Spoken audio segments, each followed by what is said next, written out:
पुंडलिक वरदान श्री ज्ञानदेव पंढरीनाथ माऊली ज्ञानेश्वर जगद्गुरु तुकाराम सद्गुरु जोग महाराज संत श्रेष्ठ निवृत्ती आदि शक्ती मुक्ता बोलो रे भाई ओम नमः पार्वती पते हर हर बोल बजरंग भारत छत्रपति शिवाजी बोल संभाजी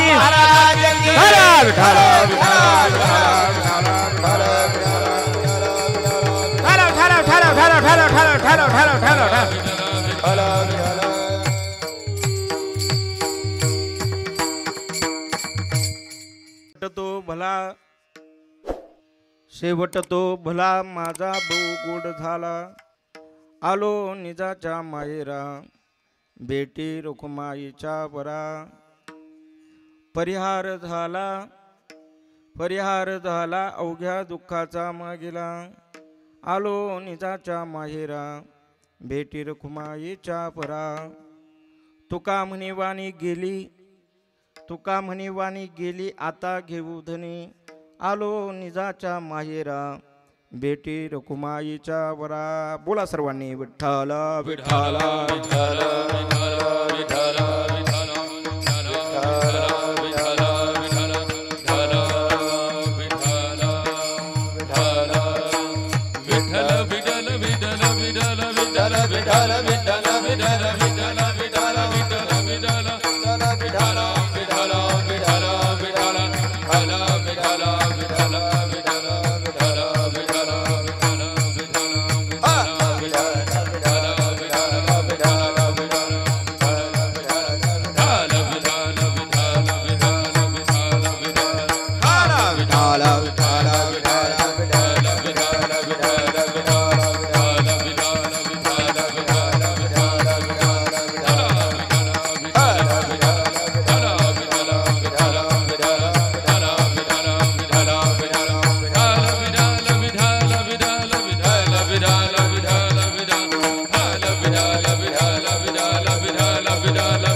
पुंडलिक वरदान श्री ज्ञानदेव पंढरीनाथ माऊली ज्ञानेश्वर जगद्गुरु सद्गुरु जोग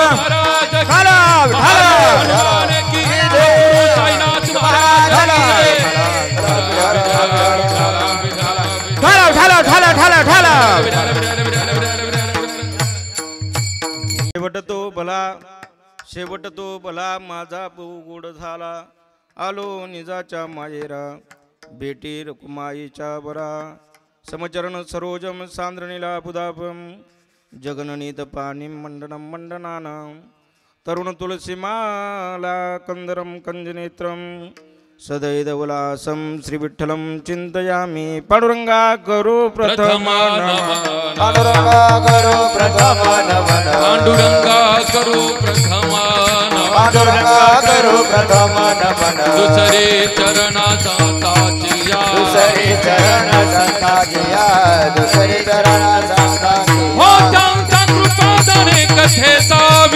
कृपादाने कथेचा विस्तार कृपादाने कथेचा विस्तार बाबाजी सद्गुरुदास तुका बाबाजी सद्गुरुदास तुका बाबाजी सद्गुरुदास तुका जयांचे केल्या स्मरण होय सकळ विद्यांचे अधिकरण तेच वंदो श्री चरण श्री गुरूंचे ते नमस्कारुनी आता गजाननं भूतगणादि सेवितं कपित जंबू फलचारु वक्षणं उमासुतं शोकविनाशकारकं नमामि विघ्नेश्वरपाद पंकजं शुक्लां ब्रह्मविचारसार परमाद्यं जगद्व्यापिनीं विना पुस्तकधारिणीं वैदां जाड्यन्धकारापां हस्ते स्फटिकमालिकं विदधतीं पद्मासने संस्थितां वन्दे तां परमेश्वरीं भगवतीं बुद्धिप्रदां शारदां शरदिन्दु समाकारे परब्रह्मस्वरूपिणी वासरा पीठनी निलये सरस्वती नमस्तुते शिवभोळा चक्रवर्ती शिव भोळा चक्रवर्ती त्याचे पाय माझे चित्ते त्याचे पाय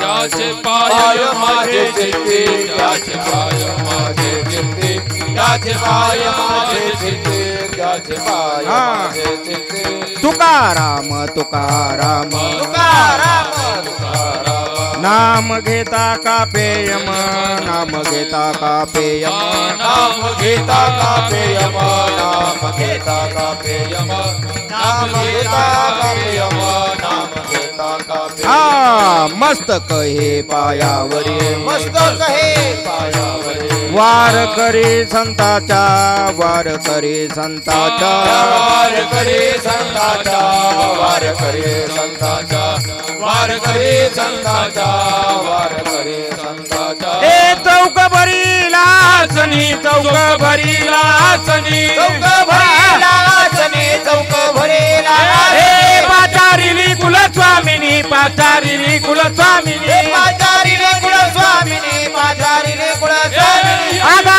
वैकुंठ वासिनी आगा वैकुंठ वासिनी आगा वैकुंठ वासिनी आगा वैकुंठ वासिनी हे धावणी धडकरी धावणी झळकरी धावणी धडकरी धावणी झळकरी रंगा येई ओ विठाई रंगा येई ओ विठाई रंगा येई ओ विठाई रंगा येई ओ ओ रंगा येई ओ विठाई रंगा येई ओ विठाई रंगा येई ओ विठाई रंगा येई ओ विठाई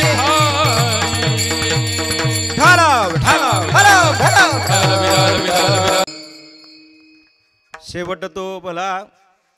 शेवट तो भला माझा बहु गोड झाला आलो निजाच्या माहेरा बेटी रकुमाईच्या वरा प्रस्तुत प्राप्तस्थळी प्राप्त प्रसंग कीर्तन रूपी शिवेकरता निवडलेला अभंग अखिल गुण निधान कारण कारण करुणा वर्णालय अनंत कोटी ब्रह्मांड नायक रुक्मिणी प्राण संजीवन जगदाधार श्री भगवान पांडुरंग परमात्म्याचे निश्चय भक्त अखंड संजीवन समाधी मध्ये विश्व कल्याणासाठी निवास करणारे ज्ञानेंचर योग्यांचे शिरोमणी तथा साधकांचे मैबाप कैवल्य साम्राज्य चक्रवर्ती संत सम्राट मौली वैष्णव श्री ज्ञानोबराय यांनी निजा वारकरी संप्रदायाचा पाया घातला त्याच वारकरी संप्रदायाचे एक अध्वर्य मानवी जीवनाची उत्क्रांती साधणारा एक तत्वज्ञ संत आणि मानवी जीवाला मोक्षापर्यंत घेऊन जाणारे एक द्रष्टा पुरुष मानवी जीवनाची परिपूर्णता ज्या तत्वज्ञानाने साकार होते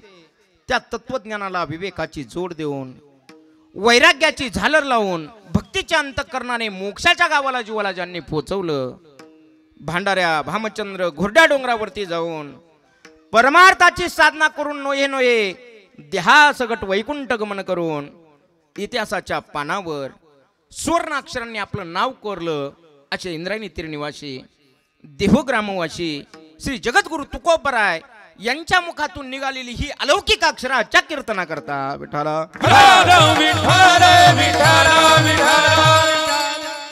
आपण सर्वजण या ठिकाणी किम निमित्ताने जमलेले आहात हे सर्वांना श्रुत आहेत ज्ञात आहेत माहिती आहेत तरी पण वक्त्याचं कर्तव्य या नात्याने सांगायचं झालंच तर आपलं श्री क्षेत्र चांदे कसारे या गावातील एक मोठं व्यक्तिमत्व प्रगतशील शेतकरी स्वर्गीय कल्याणराव पाटीलबा होन यांना इह लोकाची यात्रा संपून परलोकी जाऊन आज तब्बल 1 वर्ष पूर्ण होत आहेत यांच्या प्रथम वर्ष श्राद्धा निमित्त आपण सर्व आप्तेष्ट नातेवाईक गणगोत्र मित्र परिवार या ठिकाणी या होन परिवाराच्या दुःखामध्ये सहभागी होण्याकरता एकत्र आलेलो आहोत आणि एकत्र येत असताना या ठिकाणी हे श्राद्ध सोहळा आज या ठिकाणी या वारकरी संप्रदायाच्या कीर्तनाने साजरा होतोय ही अत्यंत महत्त्वाची गोष्ट आहे कारण आमचा संप्रदाय म्हणजे सामान्यांचा संप्रदाय नाहीत अहो 2 वर्षाचा पोरग या ठिकाणी टाळ घेऊन उभा राहू द्या 80 वर्षाचे म्हातारे बाबा त्या 2 वर्षाच्या मुलाच्या पाया पडतात एवढा मोठा आमचा वारकरी संप्रदाय आहे महाराज आणि या वारकरी संप्रदायाची थोरवी गात असताना या ठिकाणी आपण सर्वजण एकत्र या ठिकाणी जमलेले आहात आणि या वारकरी संप्रदायाच्या कीर्तनाने आपण कल्याण भाऊंना आदरांजली श्रद्धांजली या ठिकाणी समर्पित करणार आहोत. श्राद्धाचं कीर्तन आहे. श्राद्ध म्हणजे काय, श्राद्ध का करावं, कोणी करावं, कशा करता करावं, केल्याचा फायदा काय, न केल्याचा तोटा काय, 5-6 मुद्द्यांचा विचार आपल्याला या कीर्तनाच्या माध्यमातून बघायचा आहे. कीर्तन म्हटलं रे म्हटलं का नोई ऐकल्याचा खेळ, म्हणून मेळ मिळविला या न्यायाने आज माझं मोठं परमभाग्य आहे.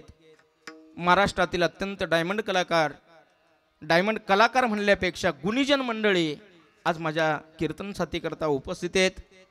त्यामध्ये महाराष्ट्रातील एक बुलंद तोप म्हणून ज्यांच्याकडे बघितलं जातं, गोड गळ्याचे धने, माझ्यावरती नितांत प्रेम असणारे आमचे हरिभक्तीपरायण रविदासजी महाराज जगदाळे गुरुजी, एकदा टाळी वाजवा महाराज त्यांच्याकरता. आज वेळेत वेळ काढून मी तर म्हणेल 100% होन परिवाराचं काहीतरी पुण्य असेल म्हणून ही सर्व महात्मे मंडळी या ठिकाणी एकत्र आलेले आहेत. या ठिकाणी आमचे जगदाळे गुरुजी या ठिकाणी उपस्थित आहेत. त्यांना साथ करण्याकरता आपल्याच कोपरगाव तालुक्याचं भूषण, महाराष्ट्राचं भूषण हरिभक्तीपरायण आमचे प्रकाशजी महाराज नायकवाडे या ठिकाणी उपस्थित आहेत. त्याचप्रमाणे हरिभक्तीपरायण आमचे इथलेच असलेले आमचे होन महाराज या ठिकाणी उपस्थित आहेत. हे सर्वच भजनी मंडळ बरं का. आता कसं आहे, आता तुमचे काय मला नावं घेणं शक्य नाही, कारण माझं पहिलंच मुळ आहेत. मला काय माहिती दियर कोण, भाऊजा आहे कोण, नंदा कोण, काही माहिती नाहीत. ही सगळीच मंडळी या ठिकाणी उपस्थित आहेत. आणि यांनी मला पाहिले बऱ्याचशा जणांना टेन्शन आलं असेल बरं का, लईच एवढं पोरगं आणलं बा, पण माझ्या उंचीवर नका जाऊ बरं तुम्ही. ट्रक पाहिली का तुम्ही? ट्रक किती मोठी असू द्या, तिच्यामध्ये किती टनाचा माल असू द्या, ती कुठं जात असताना वगैरे पंक्चर वगैरे जर झाली तर तिच्याबरोबर काय राहतो, हां तो जॅक एकदा काढला रे काढला, गाडीच्या खाली लावला रे लावला, किती भरलेली टनाची गाडी असू द्या, ते जॅक उचलतं का नाही. म्हणजे तुम्ही मला जॅक नका समजू बरं, उदाहरण म्हणून सांगितलं. हे पटत नसेल तर सोपं, विंचू माहिती आहे ना, विंचू मोठा असू द्या नाहीतर छोटा असू द्या, ठणका काळजी करू नका, ठणका द्यायचं काम करेल. या ठिकाणी महाराष्ट्रातील एक मृदंग सम्राट, मृदंग अलंकार हरिभक्तीपरायण, अत्यंत सुंदर असा ज्यांचा स्वभाव आहे, मितभाषी आमचे हरिभक्तीपरायण बाळादादा यांच्याकरता सुद्धा एकदा सर्वांनी टाळी वाजवा. ते पण या ठिकाणी उपस्थित आहेत. महत्त्वाची गोष्ट, ज्यांच्यामुळं तुम्हा सर्व संत साधू मायबाप श्रोत्यांच्या दर्शनाचा योग माझ्या जीवनामध्ये मला प्राप्त झाला, ते आमचे हरिभक्तीपरायण पवार सर या ठिकाणी ते येणार आहेत. मला बोलले शेवट येतो, शाळेमुळं त्यांना जरा थोडा उशीर होणार आहेत. पवार सरांनी ही सेवा माझ्याकडे सुपूर्त केली आहे. करत असताना पहिल्यांदाच तुमचा आणि आमचा परिचय होतोय. साऊंड सिस्टीम अत्यंत सुंदर आहेत. आमच्या रेणाकांत भाऊंची साऊंड सिस्टीम या ठिकाणी आहेत. आणि महत्त्वाची गोष्ट, आपल्या वडिलांचं नाव अजरामर राहावं याकरता या वन परिवाराने आमच्या गजर हरिनामाचा या यूट्यूब चॅनलद्वारे त्यांचं नाव कायम या ठिकाणी राहावं याकरता त्या चॅनलवाल्यांना पण या ठिकाणी उपस्थित केले. त्यांच्याही चरणावरती या ठिकाणी साष्टांग दंडवत करतो. या ठिकाणी अजून थोडंसं जर बोलायचं जर झालं तर हा जो परिवार याचा आणि माझं नातं कधी झालेलं नाही, पण 100% हे गेलेले कोणाचे तरी काका असतील, कोणाचे मामा असतील, कोणाचे भाऊ असतील, कोणाचे वडील असतील, कोणाचे तरी कोणीतरी असतील. खरं सांगू का, माझे सुद्धा कोणीतरी असतील, माझ्यावरती सुद्धा त्यांचं काहीतरी ऋण असेल आणि त्या ऋणातून उतराई होण्याकरता मिळालेली ही 1-2 तासाची सेवा. विठाल त्यांच्या पाठीमागं अत्यंत मोठा परिवार आहेत महाराज. त्यांची नावं मी शेवट या ठिकाणी घेणार आहेत. श्राद्ध म्हणजे काय, श्राद्ध का करावं, कोणी करावं, कशा करता करावं, याला 3 प्रकारे संबोधलं जातं. श्राद्ध असा एक शब्द आहे. याला दुसरा शब्द वापरायचा झाला तर याला ऋण निर्देश सोहळा म्हणतात. का ऋण निर्देश सोहळा म्हणायचा? आपल्या वडिलांनी आपल्यावरती जे काही ऋण केलेत आणि त्या ऋणातून उतराई होण्याकरता जो सोहळा केला जातो त्याला म्हणा ऋण निर्देश सोहळा. किंवा याला तिसरा शब्द या ठिकाणी सांगितला जातो. काय शब्द सांगितला जातो?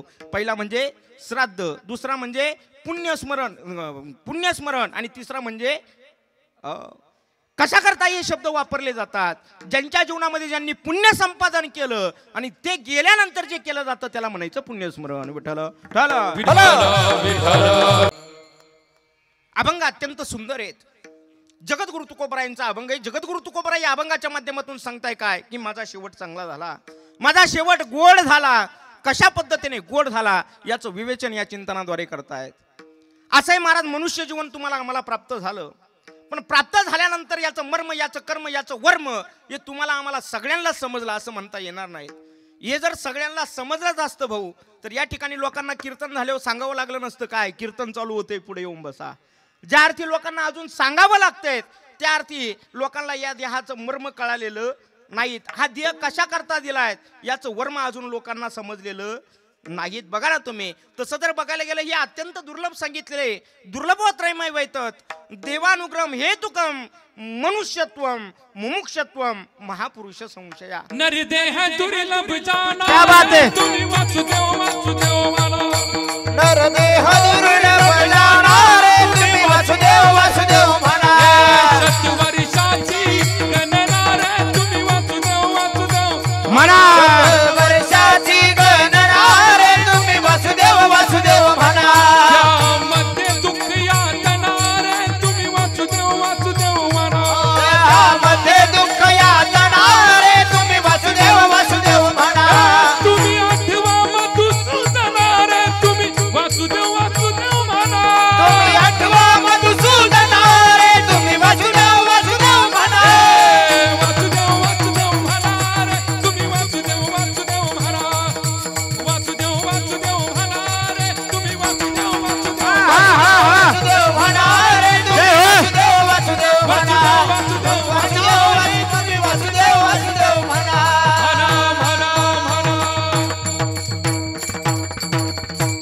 वा, काय सुंदर प्रमाण दिलेत महाराज. नरदेह दुर्लभ जाना, शतवर्षाची गणना, त्यामध्ये दुःख यातना तुम्ही आठवा मधुसूदना. तुम्हाला आम्हाला हे शरीर प्राप्त झालं. तसं जर बघायला गेलं बाकीच्यांना मिळालं नाहीत आणि कळालं सुद्धा नाहीत. तुम्हाला आम्हाला मिळालं पण मात्र कळायला अजून तयार नाही. त्याच करता संत महात्मे या ठिकाणी येतात आणि वेळोवेळी तुम्हाला आम्हाला सावध करतात. अनेकचं चिंतन मांडण्यासारखं मला बोलायचा मुद्दा एवढाच, काय शरीर तुम्हाला आम्हाला भेटलं पण याचं मर्म, याचं कर्म हे तुम्हाला आम्हाला समजलं नाही. कारण मनुष्याला शरीर भेटत असताना अनेक कारणांनी शरीर भेटतं, पण शास्त्रामध्ये 3 कारण प्रामुख्याने सांगितले जातात. पहिलं कारण सांगितलंय काय, अगा कर्मी जै उरावे तैती सुखदुःखी फळावे तया ते भोगावया यावे द्या एका. मागच्या जन्मातलं राहिलेलं कर्म, ते कर्म फेडण्याकरता या ठिकाणी जन्म घ्यावा लागतो. अनेक प्रमाणात तुमच्या सर्वांच्या मुखोद्गतीत महाराज मला सांगायचा मुद्दा एवढाच, काय जे कर्म आहेत ते कर्म जर तुम्हाला आम्हाला फेडावंच लागत असलं तर या ठिकाणी आल्यानंतर कर्म फेडायचंय. पण कोणतं फेडायचंय? ज्ञानोबराय म्हणतात मागचं कर्म फेडायचंय. कर्म कोणतं फेडायचं? मागचं फेडायचंय. मग आता सुद्धा आपल्याला कर्म जे करायचंय आणि ते कर्म कधी फेडायचं, तर आपल्याला पुढच्या जन्मात फेडायचंय.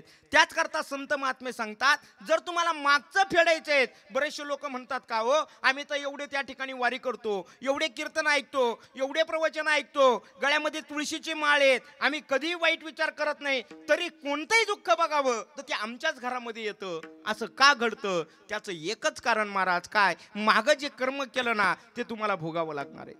मागचं कर्म हे भोगावं लागणार आहेत. मग आता केलेलं हे तुम्हाला पुढं भोगायला येणार आहेत. त्याकरता आपण बघा ना, 2 जण राहिला सोबतच राहतात, शाळेत जायला सोबतच जातात, कॉलेजलाही सोबत जातात. दोघांचे लग्न झाले का एक बिल्डिंग मध्ये राहतो आणि एक खाली झोपडीत राहतो. असं का घडतं? त्याचं एकच कारण, जो बिल्डिंग मध्ये गेला ना महाराज, त्यांनी कर्म चांगलं केलं आणि कर्माच्या भरोशावर तो कुठे गेला?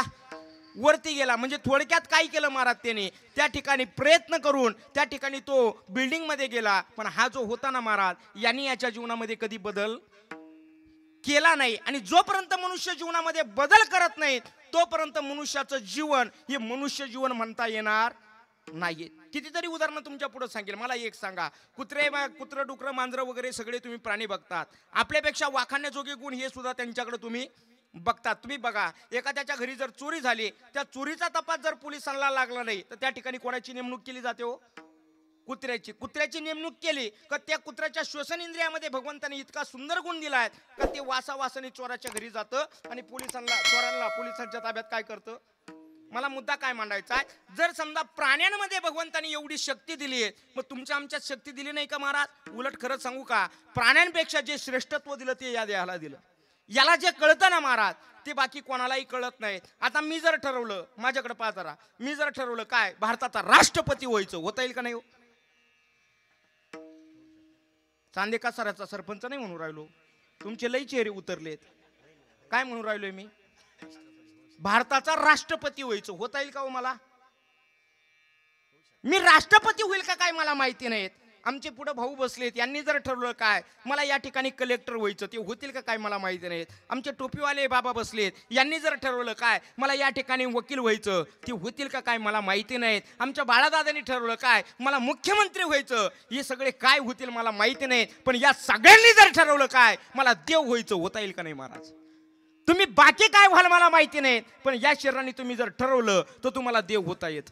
मला एक सांगा, भगवंतानी तुम्हाला आम्हाला ज्या दिवशी शरीर दिलं ना महाराज, त्याच दिवशी देत असताना त्या ठिकाणी तुमचे जेवढे श्वासोच्छवास सगळे तुमच्या बरोबर दिलेत. आणि हे ज्या दिवशी संपणार ना महाराज, जसं मोबाईलला तुम्ही रिचार्ज मारला, जर समजा 28 तारीख असली तर 29 तारखेला तुम्ही फोन लावायला लागले तर कोणालाही फोन लागणार नाही का? तुमचा रिचार्ज कधी संपलाय? बरं जाऊ द्या, एखादा जर सर्व्हिसला लागला, बरं का रविदासजी महाराज, एखादा जर सर्व्हिसला लागला, ज्या दिवशी त्याला त्या ठिकाणी परमानंटची ऑर्डर निघते ना महाराज, त्याच दिवशी त्याच्या खाली त्याची शेवटची जी तारीख आहे ना रिटायरमेंटची, ती खाली लगेच. बरं जाऊ द्या, अजून सोपं सांगतो. तुम्ही एसटी मध्ये चांदे कासाऱ्यावरून बसले आणि तुम्ही कोपरगावला जायला निघाले, चांदे कासाऱ्यावर बसल्या बसल्या पहिला कंडक्टर तुम्हाला शब्द विचारतो, काय तुम्हाला कुठं, बोला ना, काय विचारतो? उतरायचं. कुठं उतरायचंय? जायचं तर लय लांब राहिलं, तुम्हाला कुठं उतरायचंय? चला पैसे आणा, तिकीट फाडा. तसं भगवंतानी तुम्हाला आम्हाला हे शरीर दिलंय, बाकी याच्यात कर्म दिलं, प्रारब्ध दिलं, संचित दिलं, हे फार लांब ठेवा, बाजूला ठेवा. पण पहिली गोष्ट काय, तुम्हाला आम्हाला हे जे दिलंयत ना महाराज, हे त्याला परत करायचंय. ऐका बरं, टाळ आणलाय, पखवाज आणलाय, हा विना आणलाय. आता हा तुम्ही ज्या कार्यक्रमवाल्यांनी आणला किंवा या भजनांनी आणला, बरं हा ज्याचा आहे त्याला परत द्यायचा आहे का नाही? बरं तुमच्या मनाने द्यायचा आहे का तुम्ही इकडं विकला तर चालेल? मी काय बोलतोय लक्षात येते का? इकडे विकून जमल का? नाही ना महाराज, हा ज्याचा आणलाय त्याला द्यायचा आहे. गाडी तयार होते, गाडी नट बोल्ट आहे, वायर आहेत, लोखंड आहेत, हे सगळं रॉ मटेरियल एकदा घ्यावं लागतं, ते कंपनीमध्ये सगळं जोडावं लागतं आणि जोडल्यानंतर काय तयार होते? गाडी तयार होते. तसं भगवंतानी तुम्हाला आम्हाला हे सगळं दिलंयत ना महाराज, हे सुद्धा 5 तत्वापासून उसनं घेतलेले आहेत. देह तवा आणला पाचाचा उसना, शकी त्याशी त्याला देणे लागे, हा सुद्धा ज्याचे त्याला द्यायचा आहेत महाराज. भगवंतानी तुम्हाला हा जो देह दिलायत ना, मग ही सुद्धा पोकळी आहेत ना महाराज, ही त्वचा वगैरे दिसती येत ना, ही आकाशापासून याला पोकळी म्हणतात. जी त्या ठिकाणी पृथ्वी म्हटल्या जाते ना, जे हाड आहेत ही पृथ्वीने घेतलेले आहेत. जो अग्नी, हे सगळं जे आहेत ना, पृथ्वी आप तेज वायू आकाश, हे पंचतत्वाचं शरीर हे उसनं आणलेत आणि ज्याचे त्याला द्यायचे. थोडक्यात काय झालंय माहितीये का, भगवंतानी तुम्हाला प्रश्नपत्रिका देऊन टाकली आहेत. काय दिली आहे? प्रश्नपत्रिका तुम्हाला दिली आहेत. आता काय करायचंय? तुम्हाला तो पेपर लिहायचा आहे. मग तो पेपर कसा लिहायचा, कसं कर्म त्या ठिकाणी रेखाटायचं, हे तुमच्यावरती आहे. कर्म कोणाला करायचंय? तुम्हालाच करायचंय. पंगत बसली आहेत, पंगत कोणाची आहेत? ज्याने ठेवली त्याची पंगत आहेत. बरं वाढणारा कुठला आहे? बाहेरचा आहे. जेवायला बसले ते त्याचेच कोणीतरी आहेत. पंक्तीमध्ये वाढायला वाढायला लागल्यावर त्याच्या जवळचा मित्र त्याला दिसला. तो म्हणला, राम भाऊ, अरे एवढ्या लांब बसायची काय गरज, तिकडच बसायचं ना. कोणाला म्हटला? राम भाऊला म्हटला. बरं वाढू राहिलाय, वाढणं तर त्याचं बंद नाही. मग वाढत असताना रामभाऊ त्याचा जवळचा आहे म्हणून हात असा केला. पहिले असाच होता, आता कसा केला? असा केला. मग त्याला भात जरा जास्त वाढला आणि पुढे गेल्यानंतर त्या ठिकाणी रामभाऊ पोटभर जेव बरं, आणि त्याच्या शेजारी माणूस बसलो होता, तिथं गेल्यावर याच्या हाताला लखवा व्हायचं काय काम आहे बरं? का लखवा झाला हो? अहो सगळं ज्याचं त्याचं दुसऱ्याचं आहेत ना. अरे पण पेपर सोडवत असताना त्या ठिकाणी तू हात बारीक वगैरे करतो कशाला? तू कशाला तुझं कर्म वाईट करून घेतो बाबा? आपुलाले चेत, आपुलाले चेत, शुद्ध करा, आपुलाले चेत, शुद्ध करा, आपुलाले चेत. ओ सकळाच्या पाया माझे दंडवत, आपुलाले चित्त शुद्ध करा, आपुलाले चित्त शुद्ध करा, आपुलाले चित्त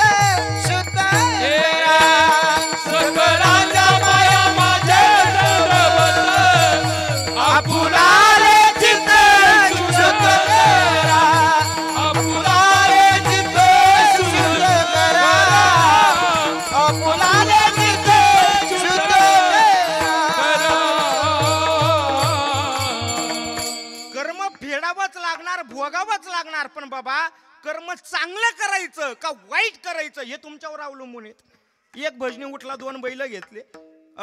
काकडा म्हणत म्हणत, काय म्हणत म्हणत, काकडा म्हणत म्हणत बैल चारायला गेला. अरे पण बैल जर चारायचे तुला तर तुझ्या बांधव चार ना, दुसऱ्याच्या कशाला चालली तू? भजन दिसतोय का नाही? भजन करताना दिसतोय, काय म्हणतोय मुखानी? काकडा चाललाय. अरे पण बैल दुसऱ्याच्या बांधव चालले ना तुझे. बैल कुठं चालले?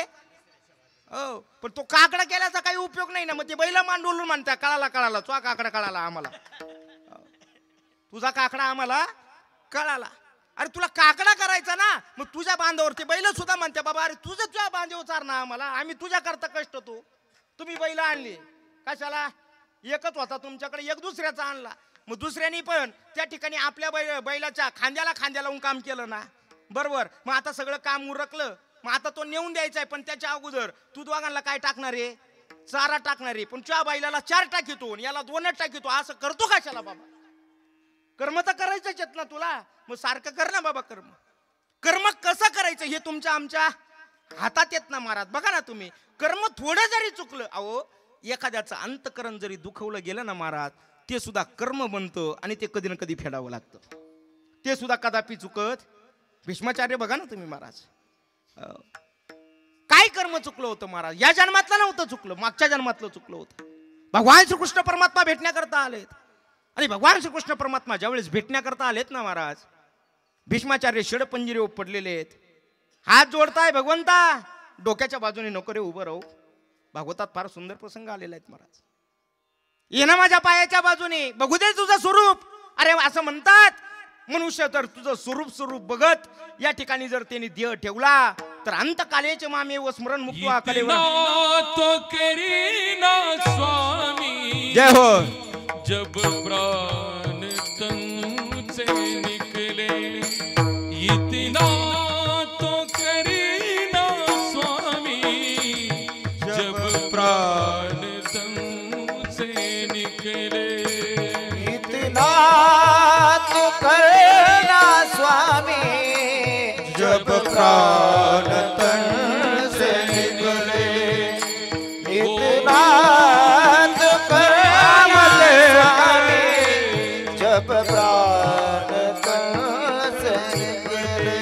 ओ जब कंठ प्राण आए, कोई रोग ना सताए. जब कंठ प्राण आए, कोई रोग ना सताए. दरिसना दिखाए. जय हो. यम दरिसना दिखाए, तब प्राण तन से निकले. इतना तो करना स्वामी. जब प्राण तन से निकले, गोविंद नाम ले, जब प्राण तन से निकले. जब प्राण, कबीरजी महाराज वर्णन करतायत महाराज. भीष्माचार्य विनंती करताय देवा भगवंता, अरे बघू दे तुझं स्वरूप. जाणार आहेत मी आता, पण प्रश्न करतायत भगवंताला, देवा असं कोणतं माझं वाईट कर्म आहेत रे? कोणत्या जन्माचं माझं कर्म आहेत? एवढं 6 महिने मला षडपंजिरीवर पडावं लागतंय. सोपी गोष्ट आहेत का महाराज? इथं जर सुई टोचली तर माणूस कितीतरी फूट उड्या मारतोय महाराज. 6 महिने षडपंजिरीवर पडलेले आहेत. देवाला विचारताय किमेकम दैवतम लोके किम वाप्यकम परायणम स्तोंत कम कमरचंत प्राप्नुर्यो मानवा शुभम. अरे को धर्म सर्व धर्मानाम भवत परमो मता किम जपन मुच्यते जंतुर जन्म संसार बंधनात. देवा असं कोणतं वाईट कर्म घडलं रे बाबा? अरे संसार चक्रामध्ये राहत असताना, परमार्थ करत असताना या ठिकाणी माझं काही चुकलं का रे बाळा? काही चुकलं का देवा? मला सांग ना देवा. जर काही चुकलं असेल तर माफ कर, पण हे मला वाईट कर्म का भोगावं लागतंय? देवाने सांगितलं, पितामह अहो हे तुमचं या जन्मातलं कर्म नाहीत, हे मागच्या जन्मातलं कर्म आहे. ऐकाय 8वा मागचा जन्म. अहो तुम्ही रस्त्याने चालले होते, रस्त्याने जात असताना तुम्ही बाणाच्या टोकाने एक सरडा बाजूला टाकला आणि बाजूला टाकत असताना तो एका काट्यावरती पडला. काट्यावरती पडला. असा किती वेळ पडला होता? भीष्माचार्यांनी प्रश्न केलाय. देवाने सांगितलं 6 सेकंद पडला. किती सेकंद पडला? 6 सेकंद. देवा, अरे जर 6 सेकंद पडला होता, मला 6 महिने का पडावं लागतंय? एवढं कर्म त्या ठिकाणी का फेडावं लागतंय? देवाने सांगितलं मनुष्याला कर्म हे व्याजासकट फेडावं लागतंय. 6 सेकंदाचं किती झालं? हॅलो, 6 सेकंदाचं ऐकू राहिले ना तुम्ही सगळे? आपण किती सरडे मारले? आपण किती जीव मारले? कधीतरी विचार करा महाराज. कर्म अत्यंत वाईट आहेत महाराज. कर्म हे भोगावं लागतं. तुम्ही जसं पेराल ना महाराज, तसंच काय होतं? उगवतं महाराज. तुम्ही पहिले जरी पेरलेलं नसलं, ते सुद्धा उगवल्याशिवाय राहत. उदाहरण सांगू का? ऐका. तुम्ही सगळे शेतकरी वर्ग आहात. तुम्ही सगळे शेती करणार आहेत. पुण्यावरून तुम्ही त्या ठिकाणी बी आणलं. किती आणलं? 20 लाखाचं बी आणलं. केवढ्याचं आणलं? 20 लाखाचं बी आणलं. बर, किती मोठ्या गाडीतून आणलं? 10-15 लाखाच्या गाडीतून आलं. आता ते बी आल्यानंतर त्या ठिकाणी ते पेरल्या जातं. पेरल्यानंतर खाली दुसरं अगोदर जे बी पडेल राहतं ना, त्याची याची चर्चा चालू होती. हे पहिले विचारतं, का रे कुठून आला रे तू? लासलगावचा आहे काय? पहिले बी म्हणतं कुठून आला तू? ते पुण्यावरून आलेलं म्हणते, या बाय मला 20 लाखाला विकत घेतलंय. हो, माझं मोल फार मोठं आहे. एक काम कर, मी फार लांबून आलोय, 10-15 लाखाच्या गाडीत बसून आलोय आणि मालकाने मला विकत घेतलंय आणि मला तुझ्या अगोदर त्या ठिकाणी उगवायचंय. त्याच्यामुळे तू माझ्या मागून उगवायचं. कोणाला सांगत? ते खाली जे तण पडलेलं राहतं ना त्याला सांगत आहेत. पण ते तण म्हणतं, अरे तू आता आला फुलाच्या गाडीत बसून, बर का? तू आताशी कुठं काकडा पाठ केलाय, आताशी कुठं 2-2 टिपणं पाठ केले आणि कीर्तन करायला लागलाय. तू माझ्या पुढं उगवायचं नाही. तू किती प्रयत्न कर, पण तुझ्या अगोदर कोण उगणार? मीच उगणार. ते 20 लाखाच्या गाडीत आलेलं म्हणतोय काय, अरे तू जरी माझ्या अगोदर उगणार, पण ऐक, तू किती जरी वरती उगायचा प्रयत्न केला तर बाकीचे ते काय करतील माहितीये का? तुला माणसं लावून काढून टाकतील. ते पहिलं काय म्हणलं माहितीये का? अरे आम्हाला बांधव फेकू दे काढून, नाही तर कुठून फेकू दे, पण खरं सांगू का, आम्हाला किती जरी काढलं तर आम्हीच अगोदर उगवल्याशिवाय राहणार. लक्षात येत आहे तुम्हाला? कर्म इतकं अवघड येत महाराज का त्या ठिकाणी कर्म करत असताना कसं करायचं हे तुमच्या हातात येत महाराज.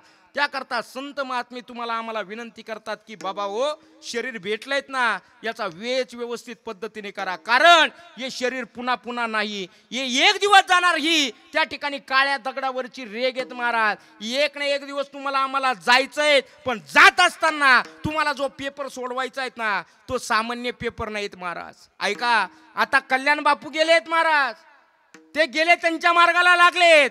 आता आपण काय करायचंय महाराज? आपण डोळ्यासमोर एकच ठेवायचं काय? कल्याण बापू जसे गेले ना, तसं एक ना एक दिवस तुम्हाला आम्हाला सुद्धा जायचंय. जय हो.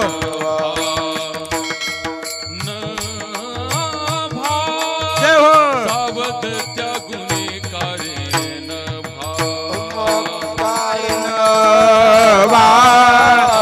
सावध त्या गुन्हेगारीन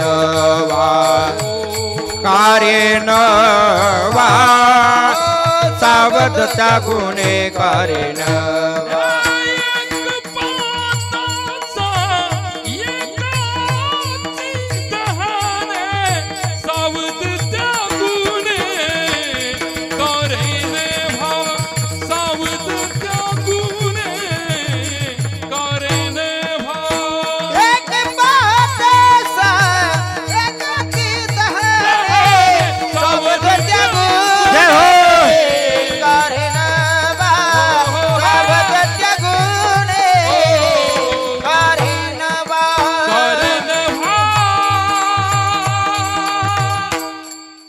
अप्रतिम त्या ठिकाणी प्रमाण दिलंय महाराजांनी. सावध त्या गुन्हेगारे नवा. तुकोबराय वर्णन करतात की बाबा हो, आपल्याच घरातले काही कमी गेले का? जाऊ द्या दुसऱ्याच्या घरातले, आपल्या घरातले काही कमी गेले. आजा मेला पळजा मेला, आजा मेला पळजा मेला, मेला पळजा मेला, आजा मेला पळजा मेला. बाप मसना गेला, बाप मसना गेला, बाप मसना गेला, बाप मसना गेला.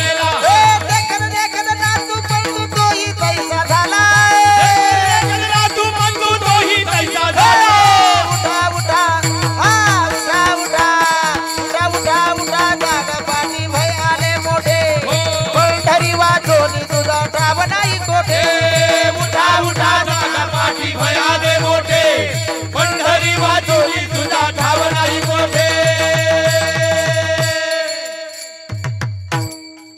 आजा मेला पंजा मेला बाप मसना गेला. अहो आपल्याच घरातले एवढे गेले जेवढे गेले महाराज ते याच खांद्यावरती गेले ना, याच हाताने पेटवले ना महाराज. मग मला एक सांगा, काय पाकिस्तान मधून लोक आणले का? आपणच पेटवलेत ना. अरे मग त्यांची चिता डोळ्यांनी जाळताना बघितले नाही का? का तुझ्या लक्षात येत नाही काय? एक ना एक दिवस आपल्याला सुद्धा अशाच पद्धतीने जाळतील महाराज. दुंडा महाराज देगलूरकडे एक सुंदर वाक्य सांगायचे.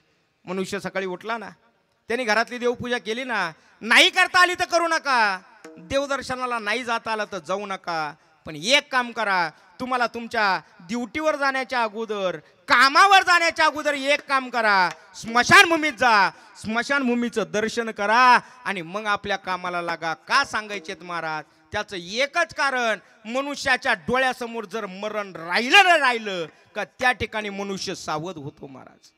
तुम्ही बघा ना, आता मी जर मला असं कळालं काय का मी बरोबर 12 वाजता जाणार, मला कळालं काय मी 12 वाजता जाणार म्हणजे कुठं लासलगावला नाही, मग गोइंग टू एमपुरी मी मरणार असं मला जर कळालं, आमची पुढे बसलेले भाऊ त्यांनी ठरवलं अरे निलेश महाराज जाणार, त्यांना गुलाबजाम लय आवडतात, एक काम करा पाठीभर गुलाबजाम त्यांच्या पुढे ठेवा.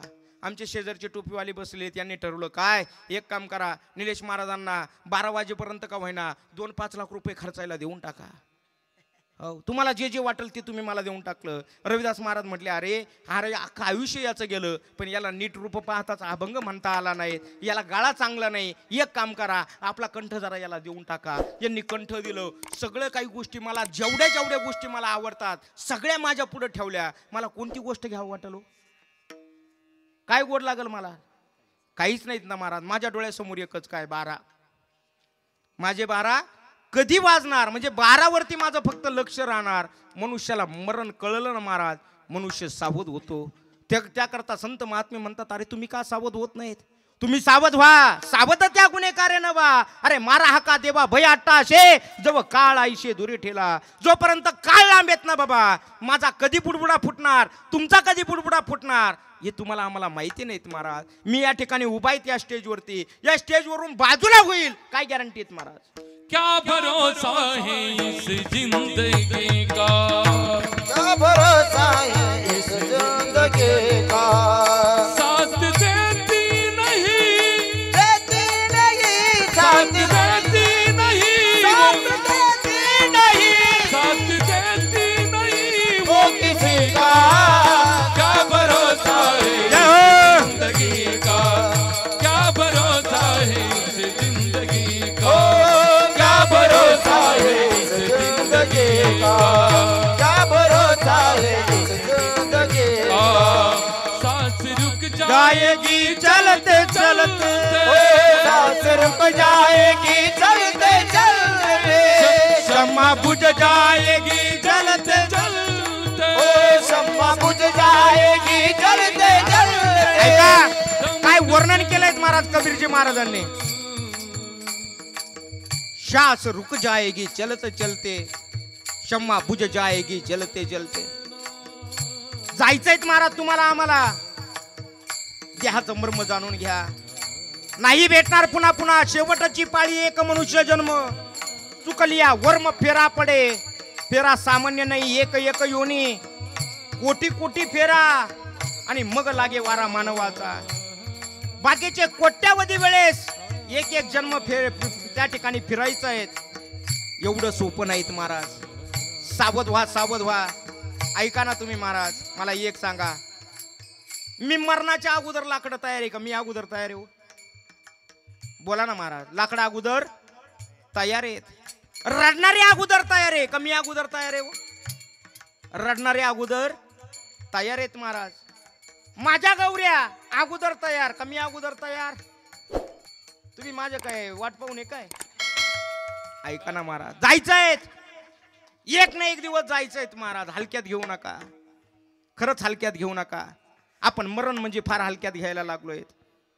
खरं सांगू, ज्याच्या जीवनामध्ये दुःख येतं ना महाराज त्यालाच कळतं. दुःख ज्याच्या जीवनात नाही ना त्याला त्याची किंमत कळत नाहीत. लोकांना गांभीर्य राहिले नाहीत महाराज. पहिले गावात जर एखादा मनुष्य गेला ना, अख्खं गाव बाबा तुमच्या काळामध्ये दुखवाटा पाळायचं, कोणी जेवण करत नसायचं. आता जर शेजारचा गेला ना तो म्हणतो आपल्याला अंतविधीला वेळ लागेल, 2-4 घास पोटामध्ये पाडून घ्या. ही कंडिशन झालीत महाराज. मरण म्हणजे सामान्य नाहीत. ऐका, लक्षपूर्वक ऐका जरा. आपण कीर्तनं ऐकतोच महाराज, नाही असं नाहीत, पण आपल्याला कीर्तनांची जी चव लागली ती वेगळ्या पद्धतीची लागली आहेत. तत्वज्ञानाच्या दृष्टिकोनातून जर बघायचं जर झालं ना महाराज, अगा मर बोलून सहा ती ज्ञानोबरायांचं वर्णन येत महाराज. ज्ञानोबराय एका ओवीद्वारे म्हणतात, एखाद्याला मर म्हटलं तर त्याला मर शब्द त्या ठिकाणी सहन होत नाहीत. मरण सोपं नाहीत ना महाराज.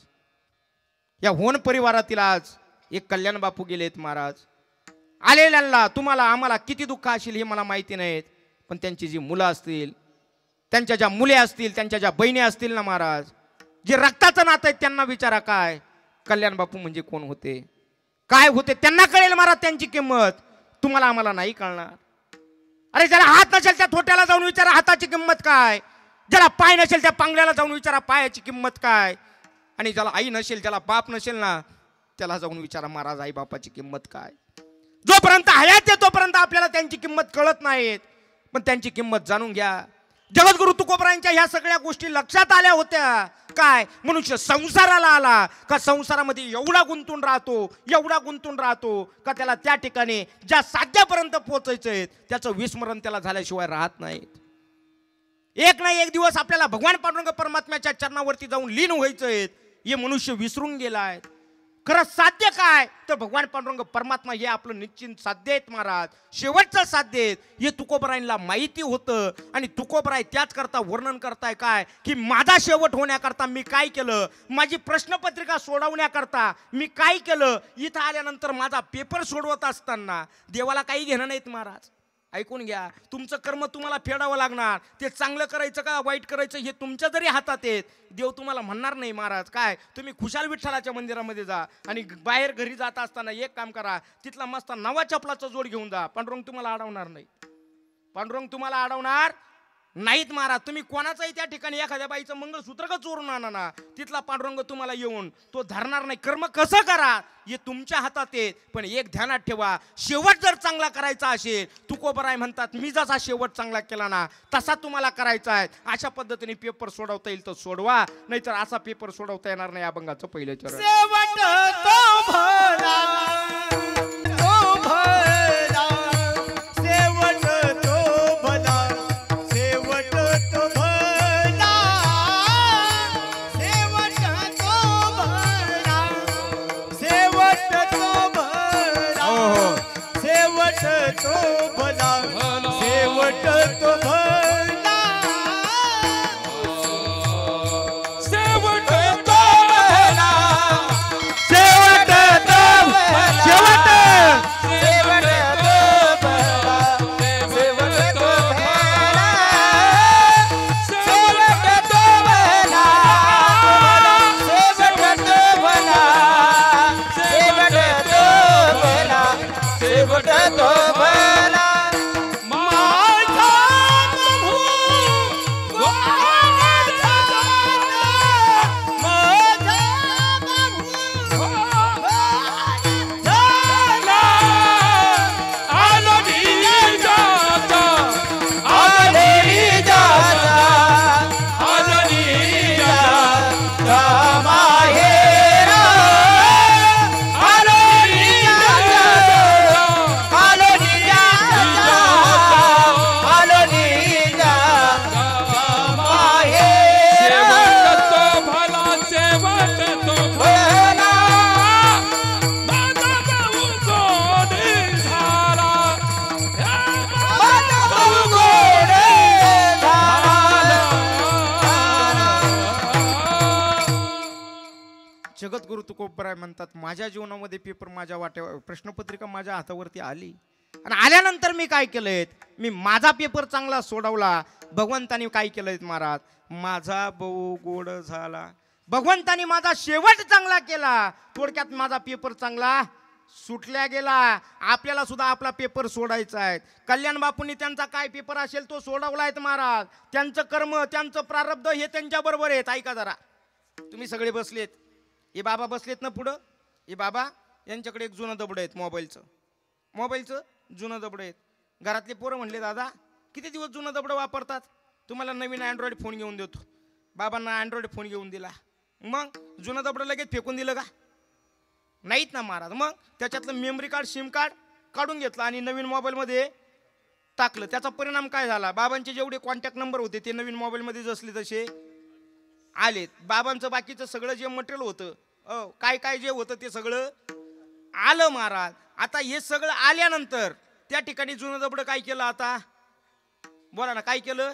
फेकून दिलं. माझा दृष्टांत संपला. तसं हे जे भेटलंयत ना महाराज, हे जुनं दबडं आहेत. कोणतं? हे दबडं एक ना एक दिवस पडणार, पण मध्ये जे तत्व दिलेत ना महाराज ते कायम तुमच्या बरोबर राहणार. हे कदापि कुठं जाणार नाहीत. भगवंतानी मध्ये जे दिलेत ना महाराज, फार काहीचे काही दिलेत महाराज. काय काय दिलं? तुमचं कर्म तुमच्या बरोबर दिलं, तुमचं प्रारब्ध तुमच्या बरोबर दिलं, तुमचं संचित तुमच्या बरोबर दिलं, मन दिलं, बुद्धी दिलं, चित्त दिलं, अहंकार दिला, काम दिला, क्रोध दिला, लोभ दिला, मद दिला, मत्सर दिला. या सगळ्या गोष्टी तुमच्या आमच्या बरोबर दिल्या. या तुम्ही कोणत्याही जन्मात जा, कायम तुमच्या बरोबर राहणार. तुम्ही बघा, एखादं कुत्रं रस्त्यावरती बसलेत एखाद्या झाडाखाली. आपल्याला जर त्या झाडाखाली जाऊन बसायचं झालं तर आपण जाण्याच्या अगोदरच काय करतो? इकडं खाली वागतो आणि खाली वाकल्यानंतर दगड फक्त असा मारायच्या अगोदर त्या कुत्र्याला कळतं काय आपल्यापेक्षा भारीतलं कुत्रं आलंय. आता आपण जागा सोडलेली. तुम्ही ऐकू राहिले ना कीर्तन? कोणाला कळतं? का कळतं हो महाराज? त्याला कळायचं कारण काय? त्याच्याकडे मधले तत्व सगळे आहेत ना महाराज.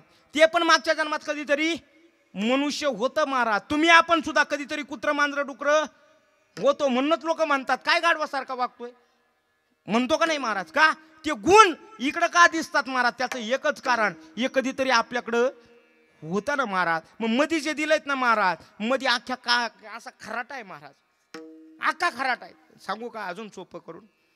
आमचे हे टोपीवाले दादांनी काय केलं? दूध आहे ना, दूध असं आटवलं महाराज. कधी? कोजागिरीच्या दिवशी. कोजागिरीच्या दिवशी दूध आटवलं. आटवल्यानंतर त्या ठिकाणी काजू, बदाम, पिस्ता हे सगळं मटेरियल टाकलं, केशर टाकलं. आता केशर वगैरे हे सगळं तयार झाल्यानंतर, दूध चांगलं तापवल्यानंतर, आटवल्यानंतर त्या ठिकाणी कोजागिरीच्या दिवशी लगेच दूध प्राशन करता येत. मग काय करावं लागतं? चंद्राचं प्रतिबिंब त्याच्यामध्ये, कशात? त्या दुधात बघावं लागतं. मग त्या ठिकाणी ते चंद्राचं प्रतिबिंब त्या दुधामध्ये पडलं. पडल्याबरोबर त्या ठिकाणी त्यांनी काय केलं? त्यांचा एक मित्र होता, त्याला बोलवलं. त्याला सांगितलं, अरे इकडे इकडे बघ ना, चंद्राचं प्रतिबिंब दुधात किती सुंदर दिसतंय. आता ते त्यांनी बघितलं, पण ज्यांनी बघितलं त्याला काही सहन झालं नाही. त्यांनी काय केलं महाराज? एक काडी घेतली आणि त्याच्यात डवळली. आता डवळल्यावर चंद्र दिसेल का हो? का बरं दिसाना? बरं डवळला का बरं दिसाना? डवळलं नाही, काडी घातली. काय घातली? काडी घातली. तर वरचं चंद्राचं प्रतिबिंब त्याच्यामध्ये दिसायला तयार नाहीत महाराज. एक काडी घातली तर ते प्रतिबिंब दिसत नाही. इथं तर मध्ये अख्खा खराटा आहे ना महाराज. काम झाला का क्रोध उठतो, क्रोध झाला का लोभ उठतो, लोभ झाला का माया उठती. हे सगळे काम क्रोधाधिक विकार, 5 ज्ञानेंद्रिय, 5 कर्मेंद्रिय, हे सगळं सांभाळून तुम्हाला आम्हाला भगवंताची प्राप्ती करायची आहे. थोडक्यात शेवट चांगला करायचा आहे. एवढं सोपं वाटलं का महाराज तुम्हाला? शेवट चांगला करण्याकरता मनुष्याला जीवन व्यतीत करायचंय. जन्माला कशाला यायचं? शेवट चांगला करण्याकरता. जगायचं कशा करता? शेवट चांगल्या करण्याकरता. पण तुमच्या आमच्या डोक्यात एवढंच काय? आपण जो संसार करतोय ना, याचा मोठा डामडोलारा बांधायचा, मोठी माडी बांधायची, भारी गाडीमध्ये फिरायचं, पोरं लेकरं बाळ सगळे खुशाल आपले एकदम सुखात राहिले पाहिजे, याच्याकरता रात्रीचा दिवस करतो, दिवसाची रात्र करतो, हाडाचे काढ करतो. पण बाबा एक ध्यानात ठेव, काय शेवट तुला जे जळायचे आहेत ना महाराज, एकट्यालाच जळायचे आहेत. आणि वरती गेल्यानंतर त्या यमाला एकट्यालाच हिशोब द्यायचे आहेत. हिशोब पाहण्याकरता आपला भाऊ आपल्या बरोबर नाही, आपली बहीण आपल्या बरोबर नाही, आपली स्वतःची पत्नी सुद्धा जिच्याकरता आपण एवढं पुढं पुढं करतोय ती सुद्धा मी सांगत नाहीत महाराज, राहती निराळी, रांडा पोरे सकळ. कोरोना झाला पाठीमागं, माहिती आहे ना सर्वांना? हॅलो, कोरोना झाला माहिती आहेत ना सर्वांना? तुमच्याकडे होता कोरोना? होता महाराज कोरोना. मला सुद्धा कोरोना झाला. बरं, लोकांचं नाही सांगू महाराज, आपलं आपलं सांगावं. मला कोरोना झाला. 12चा स्कोर निघाला. कितीचा? 12चा स्कोर निघाला. मला असं वाटलं मी कीर्तनकार आहेत, टीव्ही स्टार आहेत, टीव्हीवर एवढे कीर्तन आहेत, अमुक आहेत तमुक, लई बा मला कोणीतरी विचारेल. पण खरं सांगू कोणाचाच फोन नाही आला महाराज, बाहेरचा नाही आला. जाऊ द्या बाहेरचा, घरच्यांनी तर सांभाळावं ना महाराज. घरच्यांनी सरकारी दवाखान्यात नेऊन सोडलं महाराज, 10-12 दिवस तिथं ठेवलं, तिथून घरी आणलं. घरी येत असताना ॲम्ब्युलन्स सोडवायला आली मळ्यामध्ये. बरं त्यावेळेस या भाऊबंदांनी लई त्रास दिला महाराज.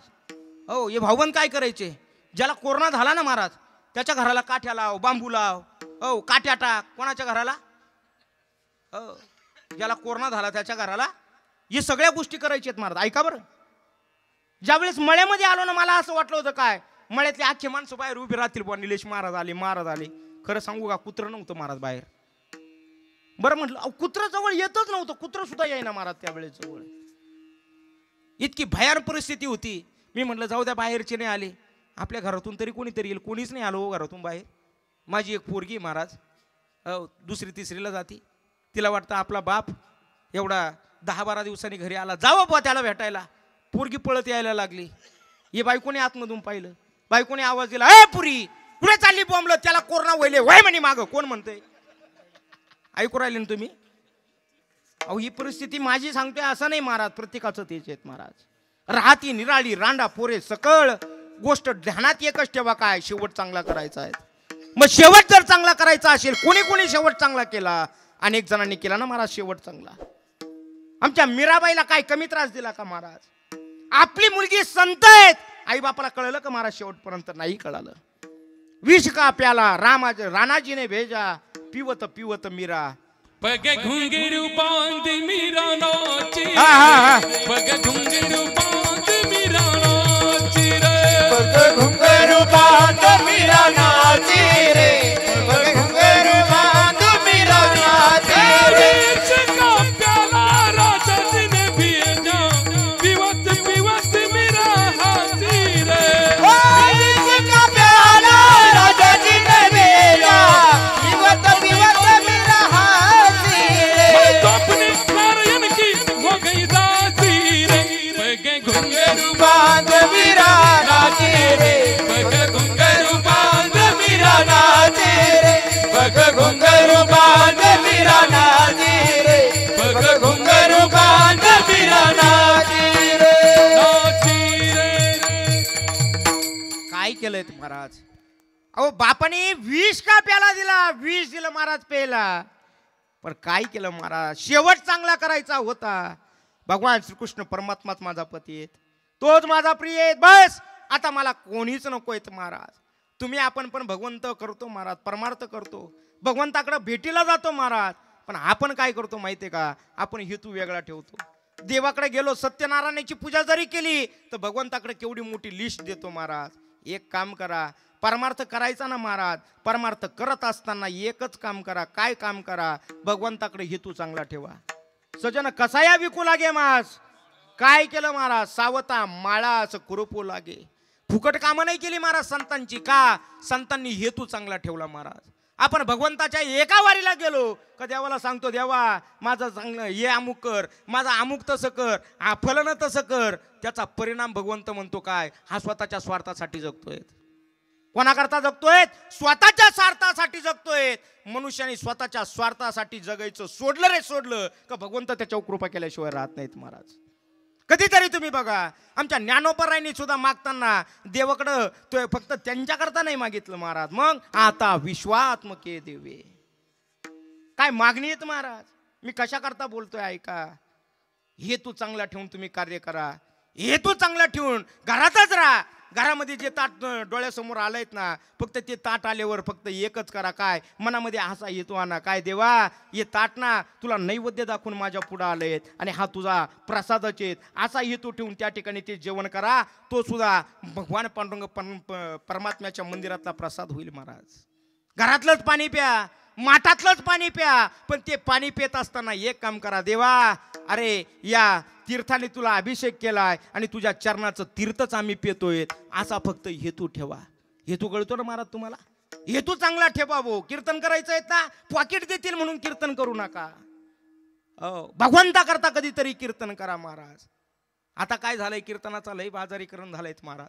तुम्ही आले का म्हणतात महाराज आई सांगा आई, महाराज बाप सांगा बाप.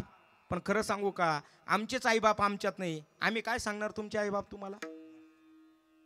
कधीतरी विचार करा महाराज. कीर्तनकार घ्यायचा ना महाराज वर्ष श्राद्धाचा, तर पहिले एक काम करायचं काय, हा याचे आईबाप याच्यामध्ये आहे का हे पहिले पाहायचं, मग आपल्या आईबापाची तारीख याला द्यायची महाराज. जर याचेच आईबाप याच्यात नसतील तर तो काय सांगेल तुम्हाला तुमचा आईबाप? आईबाप म्हणजे सामान्य नाहीत महाराज. आपला शेवट चांगला होण्याकरता ते अहोरात्र व्यावहारिक पद्धतीने ते अहोरात्र कष्ट करतात महाराज. पण खरं सांगू का, व्यावहारिक पद्धतीने आपला शेवट चांगला होईल महाराज, पण परमार्थाच्या रूपाने जर शेवट चांगला करायचा असेल ना, तर एकच करावं लागेल, कामामध्ये काम, कामामध्ये काम, म्हणा राम राम, काही म्हणा जाईल भवश्रम सुख होईल दुःखाचे, जाईल भवश्रम सुख होईल दुःखाचे. कामामध्ये काम, काही म्हणा राम राम, जाईल भवश्रम सुख होईल दुःखाचे. शेवट चांगला होण्याकरता चांगल्या चांगल्यांनी प्रयत्न केले. आमच्या कानोपात्रेनी एकदाच बघितलं महाराज, कोणाला? भगवंताला एकदाच बघितलं. आणि तुका म्हणे प्राण करा देवाशी अर्पण, या न्यायाने त्या ठिकाणी आपला प्राण भगवंताच्या चरणाशी त्या ठिकाणी काय केलाय. आपण कितीतरी वेळेस पंढरपूरला गेलो, पण असं कधी घडलं का काय, आपण आपला जीव भगवंताच्या देहाशी ठेवलाय? कितीतरी उदाहरण आहेत महाराज. मामासाहेब दांडेकर वारकरी शिक्षण संस्थेचे आजारी पडले, शेवटचा अंतकाळ जवळ आलेला आहे. पुण्याला ऍडमिट केलेत महाराज. बाबांना माहित झालं काय, उद्या मी अमुक अमुक वेळेत जाणार आहेत. सकाळी डॉक्टर चेकअपला आलेत. आल्यानंतर सांगितलं काही करा, पण मला आळंदीला जायचं आहे. का? मला माझा देह ज्ञानोबराईंच्या चरणावरती ठेवायचा आहे महाराज. शेवट कशाला चांगला म्हणतात ऐका. शिष्यमंडळी होती, त्यांना सांगितलं काही करा, पण मला आळंदीला घेऊन चला. अहो तुमची प्रकृती अत्यंत परिस्थिती गंभीर आहेत. मामाने सांगितलं कशी असू द्या, पहिले मला गाडीत टाका. गाडीत टाकलं महाराज. निघाली गाडी. पुण्यावरून विचारत होते आपण कुठपर्यंत आलोयत. ऐका बरं काय महात्म्याचं शेवट कसा चांगला करतात ऐका. विचारत होते प्रत्येकाला, सांगा आपण कुठपर्यंत आलोयत.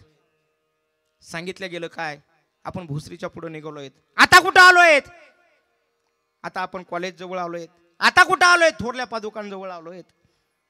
कळालं काय, आपण इंद्रायणीच्या पुलावरती आलोयत. पुलावरती आलो म्हटल्याबरोबर मामांनी आपला प्राण त्या ठिकाणी ठेवला. याला म्हणायचं शेवट तो भला, माझा बहु गोड झाला. एक निकम बाबा म्हणून होते महाराज, परिचित असतील तुम्हाला. एवढंच उदाहरण सांगतो, मला माझ्या विषयाकडे यायचंय पुन्हा ऐका. निकम बाबा व्याकरण शिकवायचे. कार्तिकीच्या वारीचा त्या ठिकाणी मोठा सोहळा चाललेला आहे. आणि या ठिकाणी सोहळ्यामध्ये आता त्या ठिकाणी निकम बाबांना प्रश्न पडला, आज जर समाधी सोहळा आहेत, आणि त्यावेळेस गंमत अशी झाली होती का समाधी सोहळे 2 आले होते. निकम बाबांना वाटलं आपण आज देह ठेवायचा का उद्या ठेवायचा, मोठा प्रश्न होता त्यांच्या हातात. पण त्यांनी ठरवलं काय, समाधी सोहळा करायचा आणि मगच आपण जीव ठेवायचा, मगच आपण देह ठेवायचा. पण त्या दिवशी गंमत अशी झाली, ज्ञानोबरायांना सुद्धा वाटलं काय, माझा समाधी सोहळा आणि निकम बाबाचा समाधी सोहळा एकच आला पाहिजे. त्याकरता ज्ञानोबरायांनी एवढा पाऊस चालू केला, एवढा पाऊस चालू केला महाराज. बाकी सगळीकडे कुठंच पाऊस नाहीत, फक्त पाऊस आळंदीवरती चालू. सगळ्या वारकऱ्यांची त्या ठिकाणी फार हाल झालेत महाराज. सगळे मोठे लोक एकत्र आले. काय निकम बाबांचं तर त्या ठिकाणी अत्यंत परिस्थिती गंभीर आहे, काय करायचं. पण निकम बाबा ताडकन उठून बसले, उत्तराभिमुख तोंड केलेत महाराज. एका शिष्याला बोलवलं आणि त्याला सांगितलं एक काम कर, काय विष्णू सहस्रनाम म्हणायला सुरुवात कर. विष्णू सहस्रनाम चालू झालेत महाराज. ओम विश्वम विष्णू षटकारो भूत भैव भवत प्रभू भूतकृत भूत भूत भावो भूतात्मा भूत भामना भूतात्मा परमात्माचे मुक्तानाम परमागती. या ठिकाणी श्लोक म्हणायला सुरुवात झाली. बाबांनी ध्यान लावलंय, उत्तराभिमुख तोंड केलंय, पद्मासन घातलंय. जसे ज्ञानोबरायांनी पद्मासन घातलंयत ना, तशा अवस्थेमध्ये बसलेत महाराज. ऐका, लय दिवसाची गोष्ट नाही महाराज. आता एक 8-10 वर्ष 12 वर्षापूर्वीची गोष्ट आहे महाराज. काय महिमा घडला. शेवटचा त्या ठिकाणी शब्द उच्चारण झालेत महाराज. शेवटचा श्लोक म्हणण्यात आलाय, भगवान बघा हा आनंदी वनमाली हलायुध. एवढा शेवटचा श्लोक म्हटला आणि बाबांनी ओम ज्ञानेश्वर म्हणून त्या ठिकाणी काय केलंय महाराज, आपला देह ठेवला. याला म्हणायचं शेवट तो भला. याच्यात नवल नाही रविदास महाराज, मला याच्या पुढे जाऊन सांगायचे. मग आता अंत्यविधी करायचा. आळंदीमध्ये अशी प्रथा आहे, जेवढे महात्मे गेले ना त्यांना सगळ्यांना घाटावरती त्या ठिकाणी काय केलं जातं, अग्निडाग वगैरे दिला जातो. पण पाऊस एवढा चालू, मग पेटणार कसं? शेवटी स्मशानभूमीत नेलं. नेवद्या स्मशानभूमीत, स्मशानभूमीमध्ये नेल्यानंतर त्या ठिकाणी लाकडं आणले, सगळं आणलं, पावसात सगळे गेलेत. अग्निडाग त्या ठिकाणी दिला. अग्निडाग देऊन सर्व ज्याच्या ज्याच्या रूमवरती गेले. दुसऱ्या दिवशी रक्षा सावरण्याकरता ज्यावेळेस आले ना महाराज, मोठा चमत्कार सगळ्या त्या ठिकाणी जेवढे होते तेवढ्यांनी बघितला. काय? बाबांच्या कपाळावरती ओम शब्द उमटलेला, कवटीवरती बरं का. सापळा जसली तसाच आपल्या हस्ती काय होतात, विखुरल्या जातात. पण बाबांचा सापळा तसाच आणि कवटी सुद्धा तशीच. तब्येत अत्यंत बारीक, तुम्ही बघितलेले निकम बाबांना. पण गंमत काय घडली ऐका बरं. त्यांच्या बहिणीला कळलं, बहीण त्या ठिकाणी रक्षा संवरण्याच्या नंतर आली.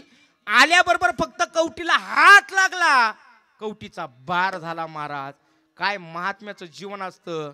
अरे हयात होते ना तोपर्यंत सुद्धा शेवट चांगल्या होण्याकरता जगले, आणि गेल्यानंतर सुद्धा आपल्यापासून, आपल्या देहापासून किंवा आपल्या हाडापासून आपल्या घरच्यांचा जर स्पर्श आपल्याला होत असेल तर आपले हाड सुद्धा त्या ठिकाणी चांगल्याच पद्धतीने गेले पाहिजे. याची जो काळजी करतो ना महाराज, याला म्हणायचं शेवट तो भला. माझा बहु गोड झाला, आलो निजाच्या मायेरा, बेटी रखुमायेच्या वरा. मग तुम्ही म्हणाल का हो, निजाच्या म्हणजे थोडक्यात भगवंतापर्यंत गेलो रे गेलो का त्या ठिकाणी आपला जर शेवट चांगला होतो. तर आम्ही जर बघितलं तर आम्ही कोण आहेत? ममई वंशो जीवलोके, जीवभूत सनातना सर्वस्वच्या हृदय सन्निविष्टो मतस्मृती ज्ञान मपोहनंच. मग का हो, आमचा शेवट चांगला होणार नाही का? ऐका ना, हे मधले जे आवरण आहेत ना महाराज, मल विक्षेप आवरण जे शास्त्रामध्ये सांगितले जातात ना, हे सगळे आवरण बाजूला करणं अत्यंत अवघड आहेत. त्याकरता तुम्हाला आम्हाला एक करावं लागेल. काय? आतापासून भगवंताकडे जाण्याकरता प्रयत्न करावा लागेल. कशा पद्धतीने प्रयत्न करावा लागेल? जसं आपण आपल्या संसाराकरता प्रयत्न करतो ना, जसं आमच्या कल्याण बापूंनी प्रयत्न केले. काय प्रयत्न केले असतील महाराज आमच्या बापूंनी? ऐका जरा लक्षपूर्वक. शेवट चांगला होण्याकरता प्रयत्न केले, याच्यात नवल नाहीत. आपला शेवट चांगला होण्याकरता प्रयत्न करतात ना, ते फक्त स्वार्थी असतात. पण आपल्या अख्खं खानदान, आपल्या जेवढे आई वडील असतील, आपले जे भाऊ असतील, बहिणी असतील ना महाराज, यांचा सुद्धा शेवट कशाने चांगला होईल याच्याकरता जो प्रयत्न करतो ना महाराज, त्यालाच मनुष्य जीवन म्हणतात. हाडाचे काढ रक्ताचं पाणी करत असताना आमच्या बापूंनी या ठिकाणी शेतीपासून सुरुवात केली. शेतकरीच होतेत ना महाराज. ऐका, मनुष्य जीवन जगत असताना किती चुकीच्या पद्धतीने वागतो किंवा किती चांगला वागतो, हे जर तुम्हाला आम्हाला ओळखायचं असेल ना महाराज, त्याच्याकरता एकच पावती असते बरं का, आमच्या शास्त्रामध्ये सांगितलेली. काय पावती असते महाराज? ऐका बरं का. मनुष्याचं किती वाईट कर्म असू द्या बरं का, किती वाईट कर्म असू द्या किंवा किती चांगलं कर्म असू द्या, पण त्याची पोचपावती त्याला कधी भेटत असते? आमचं शास्त्र सांगतं अपिचित दुराचारो. दुराचारी जो सांगितलेला आहेत ना महाराज, कोणता दुराचारी सांगितलेला आहे त्याचं वर्णन या ठिकाणी भगवद्गीतेमध्ये केलं जातं. शेवट चांगला करायचा ना, शेवट चांगला करण्याकरता या ठिकाणी तुमची संगती फार महत्वाची आहे. आमच्या शबरी मातेने संगती केली कोणाची? मातंग ऋषींची. प्रभू रामचंद्र तिच्या घरी जेवायला आले. एक जण होता सोन्याच्या लंकेत राहिला होता, पण संगती त्याची चुकली. परिणाम काय घडला? हेच प्रभू रामचंद्र त्याला मारायला गेले. रावणाकडे काही कमी संपत्ती नव्हती महाराज. तुम्ही म्हणाल आमच्याकडे भरपूर संपत्ती आहेत, पण खरं सांगू का, यम घ्यायला आल्यानंतर मेरुतुल्य पृथ्वी दिलेल्या सुवर्ण परिणाम मिळे एक क्षण. एक क्षण सुद्धा आयुष्य तुम्हाला पुन्हा भेटणार नाहीत महाराज. आमच्या बापूंना हे कळालं होतं. काय होऊ द्या ना, काही आजार होऊ द्या ना महाराज, हे जीवन जन्म मृत्यू जरा व्याधी हे दुःखानेच बरबटलेले आहेत. याला कोणती व्याधी होऊ द्या, पण आपल्याला आपला शेवट चांगला करायचा आहे. त्याकरता कल्याण बापूंनी प्रयत्न केले. आईचं वर्णन सगळेच जण करतात, बापाचं कधीतरी वर्णन करण्याचा प्रयत्न करा महाराज. काय असतो महाराज बाप? आईचं वर्णन सर्वच जण करतात. हो, कोण करत नाही आईचं वर्णन? पण माझ्या बापाचं कधीतरी वर्णन करत चला. सगळेजण म्हणतात काय, जिजाऊनी शिवाजी घडवला, जिजाऊनी शिवाजी घडवला. पण आमच्या शहाजीराजांनी काहीच केलं नाहीत का? अरे आई काय करेल? 4 दिवसाच्या 2 दिवसाच्या शिदुरीची जी तयारी करते ना महाराज, तिला आई म्हणतात. पण माझ्या मुलाने 11 पिढ्या बसून खाल्लं पाहिजे याची जो काळजी करतो ना महाराज, याला बाप म्हणतात. बाप म्हणजे सामान्य नाहीत महाराज. बाप कोणाला म्हणतात? आपल्या मुलाने पाहिजेत याकरता आपल्या सगळ्या भावना बाजूला ठेवतो महाराज. हाडाचे काढ करतो, रक्ताचं पाणी करतो, दिवसाची रात्र करतो आणि रात्रीचा दिवस करतो. त्याच्या डोक्यामध्ये एकच राहतं काय?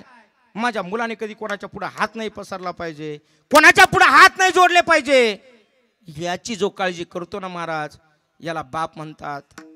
बाप करी जोडी लेकुराची ओढी, बाप करी जोडी लेकुराची ओढी, बाप करी जोडी लेकराची ओढी, बाप करी जोडी लेकराची ओढी. आपुली कुरवाडी मानवानी, वाळवणी कुर्बानी, वाळवणी. आपुली कुरवानी मानवानी, आपली कुर्बानी, वाढवानी. एकाएकी गेला मिरासीचा धनी, एकाएकी गेला विरासीचा धनी. हो हो हो. बाप करी जोडी लेकुराचे ओढी, आपुली करवंडी वाळवणे. काय करतो महाराज बाप? ऐका, आईचं वर्णन सर्वच जण करतात. सर्व लेखकांनी जो रेखाटली ती फक्त आईच रेखाटलीत महाराज. ऐका ना, रेखाटत असताना त्या ठिकाणी बाप रेखाटला आमचा, पण कोणता बाप रेखाटलाय महाराज? या ठिकाणी कोणत्या तरी एखाद्या वेगळ्याच बापाचं वर्णन केलंय, पण बाप खरं सांगू का काय असतो? ऐका ना, आई घराची मांगल्यता असते, तर बाप घराचा आधार असतो. जोपर्यंत बाप आहेत ना महाराज, मनुष्य काही कार्य करायला त्या ठिकाणी काय होतंय महाराज, भिडून जात असतो. कोणतंही कार्य असू द्या, त्या कार्याला तो माणूस डगमगत नाहीत. पण ज्याचा बाप निघून गेलायत ना महाराज, तो कोणतंही कार्य करायचा असला ना महाराज, तो मागं आखडला जातो. सगळेजण म्हणतात यशोदेचा कृष्ण, पण का हो माझ्या वसुदेव बाबाचं काही नव्हतं का महाराज? अरे नाका तोंडामध्ये पाणी जाईपर्यंत त्या गोकुळामध्ये पोचवणारा बाप कधीतरी डोळ्यासमोर आणा महाराज.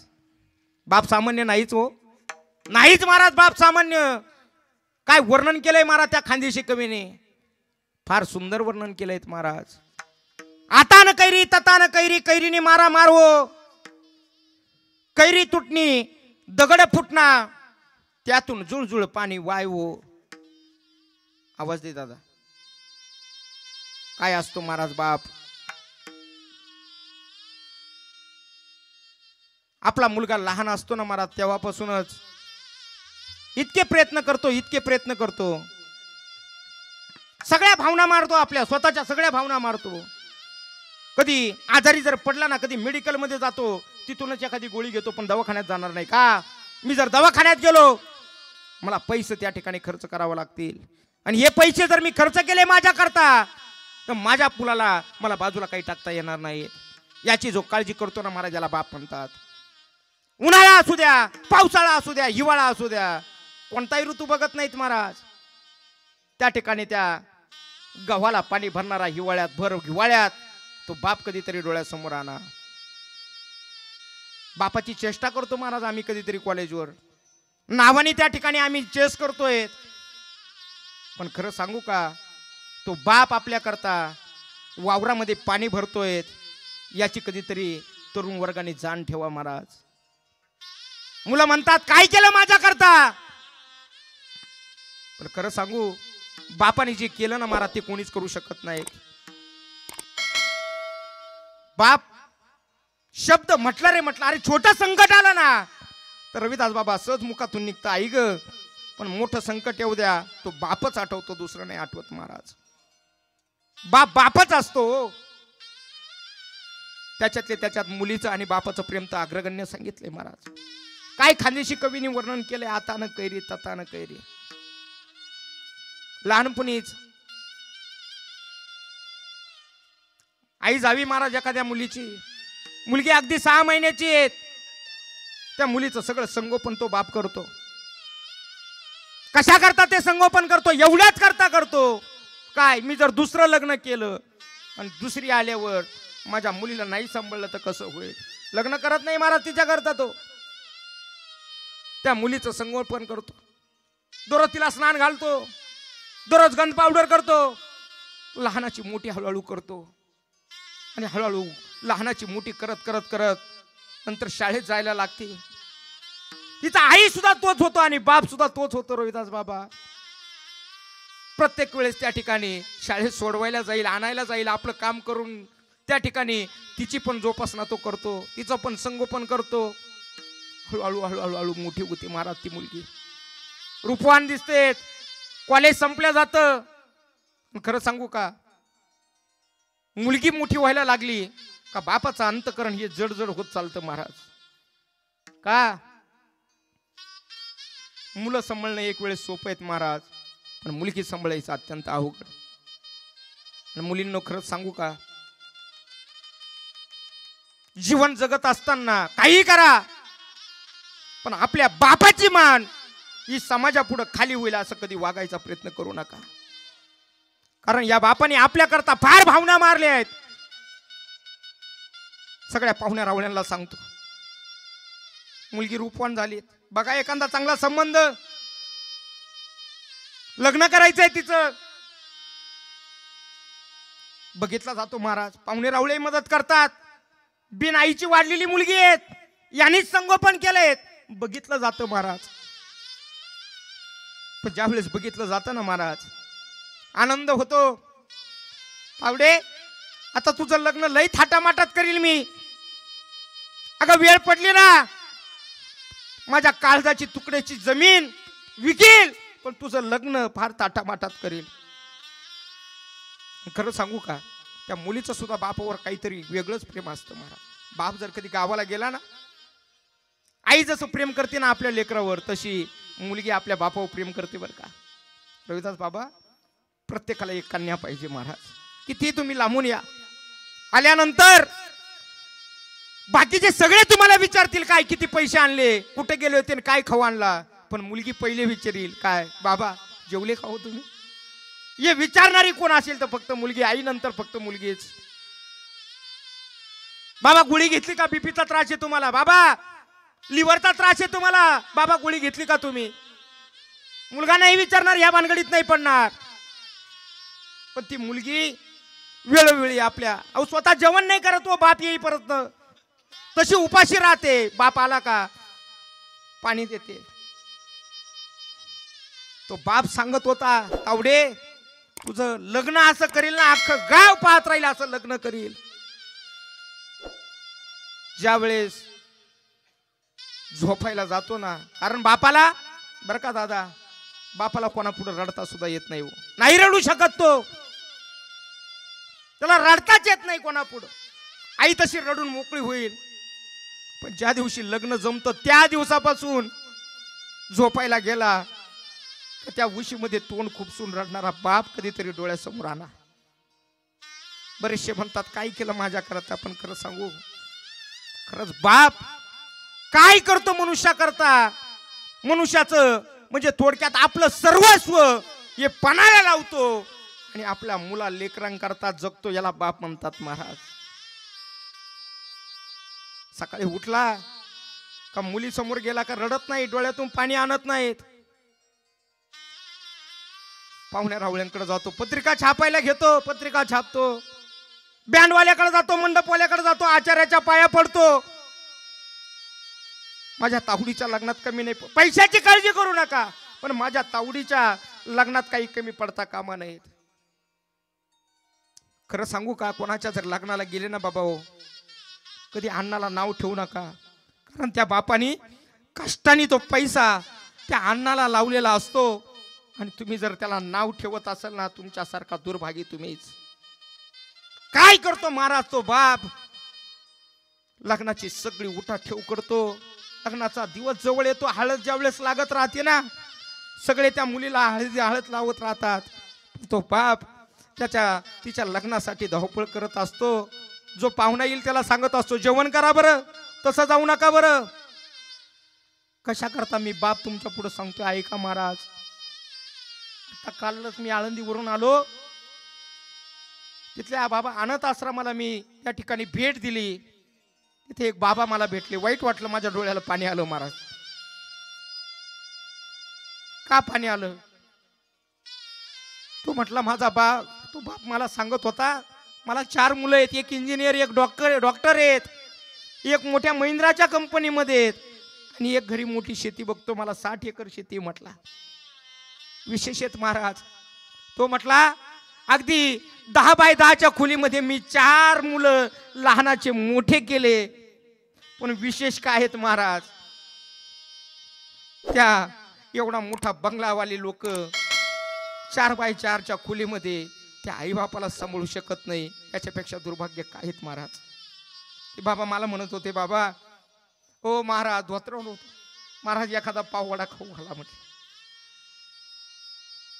आणि ज्या दिवशी त्या मुलीचं लग्न जमतं ना, ऐका मला त्या कवितेचा अर्थ सांगायचा आहे तुमच्या पुढे.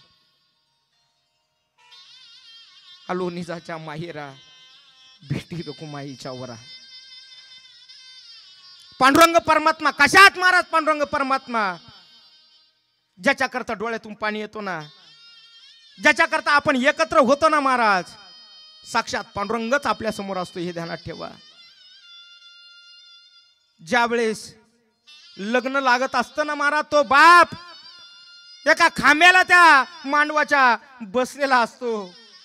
सगळे लोक तांदूळ टाकत असतात, पण त्या बापाला तांदूळ सुद्धा टाकावं वाटत नाही का?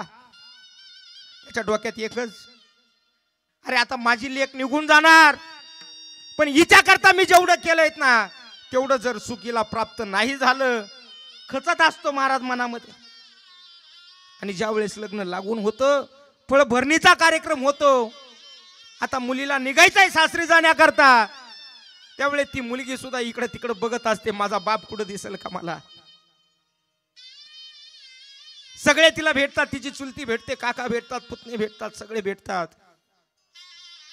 पण ती मुलगी विचार करते, अरे मी बिगर आईची वाढली, माझी आई बाप फक्त हा माझा एकटा बाप झाला होता. बघत राहते. शेवटी कोणीतरी दोघं तिघं त्या बापाला धरून आणतात. हातामध्ये रुमाल असतो, रुमालाने तोंड पुसायचं नाटक करतो, घाम आल्याचं नाटक करतो. पण खरं सांगू, त्याचा बांध इतक्या दिवस कधी मुली समोर फुटला नव्हता रविदास बाबा. पण ज्यावेळेस मुलीच्या समोर येतो आणि मुलीच्या समोर आल्यानंतर त्याचा बांध फुटला जातो. काय कवी वर्णन करतो ऐका. आता न कैरी तता न कैरी, कैरीने मारामार, कैरी तुटणी. ही कैरीत महाराज हृदयाची. जसं एखाद्या कैरीला दगड मारला का कैरी जशी फुटते ना महाराज, तसं एक काळजासारखी असलेली कैरी फुटल्या जाते. कधी फुटते? त्या मुलीने एकदा बापाला आलिंगन दिलं आणि आलिंगन दिल्यावर तिचं डोकं ज्यावेळेस त्या बापाच्या हृदयावरती जातं ना महाराज, त्यावेळेस ते हृदय त्याचं छिन्न विछिन्न होतं महाराज. वर्णन करू शकत नाही महाराज आपण त्या दुःखाचं. हा जो बाप गेलायत ना महाराज, हे जे बाप गेलेत ना महाराज कल्याण बापू, अशाच पद्धतीने यांनी सुद्धा आपल्या सुख सगळे बाजूला ठेवले आणि आपल्या हुवन परिवाराकरता ज्यांनी आपलं आयुष्य वेचलं ना महाराज, याला सुद्धा आपण हेच म्हणायचं काय, आलो निजाच्या मायेरा, बेटी रकुमाईच्या वरा, विठ्ठल विठ्ठल विठ्ठल. वाटेवर चालत असताना मरणाची सुद्धा किंमत जाणून घ्या, देहाची किंमत जाणून घ्या. आपल्याला सुद्धा एक दिवस भगवान पांडुरंग परमात्म्याच्या चरणावरती लीन व्हायचंय, हे प्रत्येकाने ध्यानात ठेवा. कारण जगद्गुरु तुकोबराय म्हणतात, मला सुद्धा भगवंत ज्यावेळेस घेण्याकरता आला ना, मी माझ्या परिवाराला त्या ठिकाणी म्हणत होतो काय, मला वैकुंठाला जायचंय. येतं का कोणी माझ्या बरोबर? पण त्यावेळेस सगळे मला म्हणत होते काय आमचे तुकोबराय वेडे झाले का काय, असं सगळे म्हणत होते. पण ज्या वेळेस मी विमानात बसलो तोपर्यंत प्रत्येकाला म्हणत होतो, पण माझी पत्नी सुद्धा माझ्या बरोबर यायला तयार नव्हती, कोणीही माझ्या बरोबर यायला तयार नव्हतं. मग शेवटी मी ज्या वेळेस भगवंताच्या जवळ गेलो ना, तर माझ्या जीवनामध्ये जे मागचे दुःख होते ना, तुझी संगती झाली आमुची निश्चिंती नाही देखील ते मिळे भोग सुखाचे सोळे. अशा पद्धतीने आम्ही परमार्थ केला. त्याचा परिणाम आमच्या जीवनामध्ये काय झाला? परिहार झाला अवघ्या दुःखाचा मागेला विठोबा रखुमाई.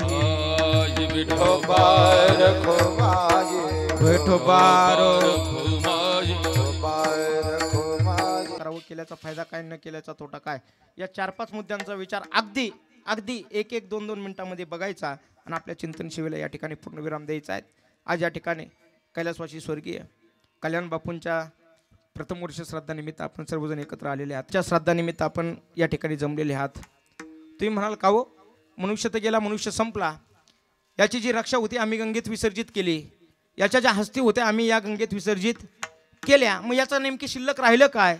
या ठिकाणी दशक्रिया करा रे, श्राद्ध कर्म करा रे, हे कीर्तनकार बाबा बोलवा रे, गायक वादक बोलवा रे, कीर्तन करा रे, या सगळ्या गोष्टी करण्याची गरज काय? मनुष्य तर गेला, त्याचं सगळं संपलं, मग याचं शिल्लक नेमकी राहिलं काय?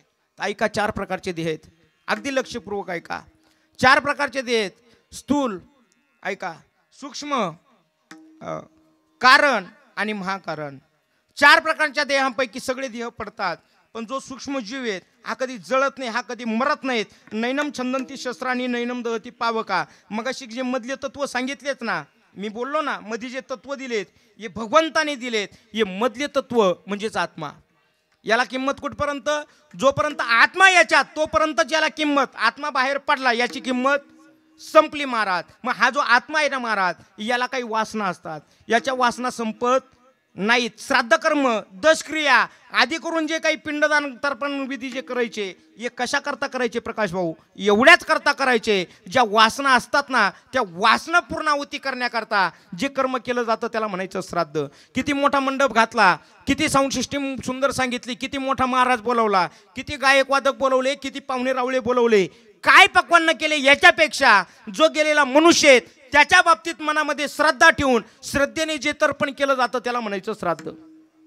नाही जर श्राद्ध कर्म केलं तर काय होतंय महाराज? ऐका, मनुष्य न्यावा कसा इथून आमचं शास्त्र सांगतंय. मनुष्याला न्यायचंय ना स्मशानभूमीमध्ये, कारण हा कोण आहेत? ममई वंशो.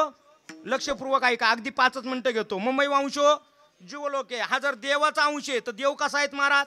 1 3 5 मेळा 25 आणि 36 तत्वाचा मूळ हारी. मग याला सुद्धा 36 तत्वानेच नेलं पाहिजे.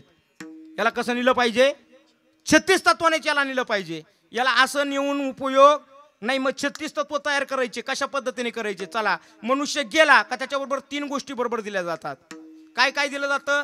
अन्न, मान आणि धन, या 3 गोष्टी त्याच्याबरोबर दिल्या जातात. बघा तुम्ही, कारण मनुष्य जन्माला आल्यापासून तर मरेपर्यंत या 3 गोष्टी करता प्रयत्न करतो. रविदासजी बाबा या 3च गोष्टी करता, अन्नासाठी, मानासाठी, धनासाठी. मग त्याच्याबरोबर या 3ही गोष्टी दिल्या जातात. मनुष्य गेला का त्याच्याबरोबर भात दिला जातो, बरोबर, त्याला मान दिला जातो.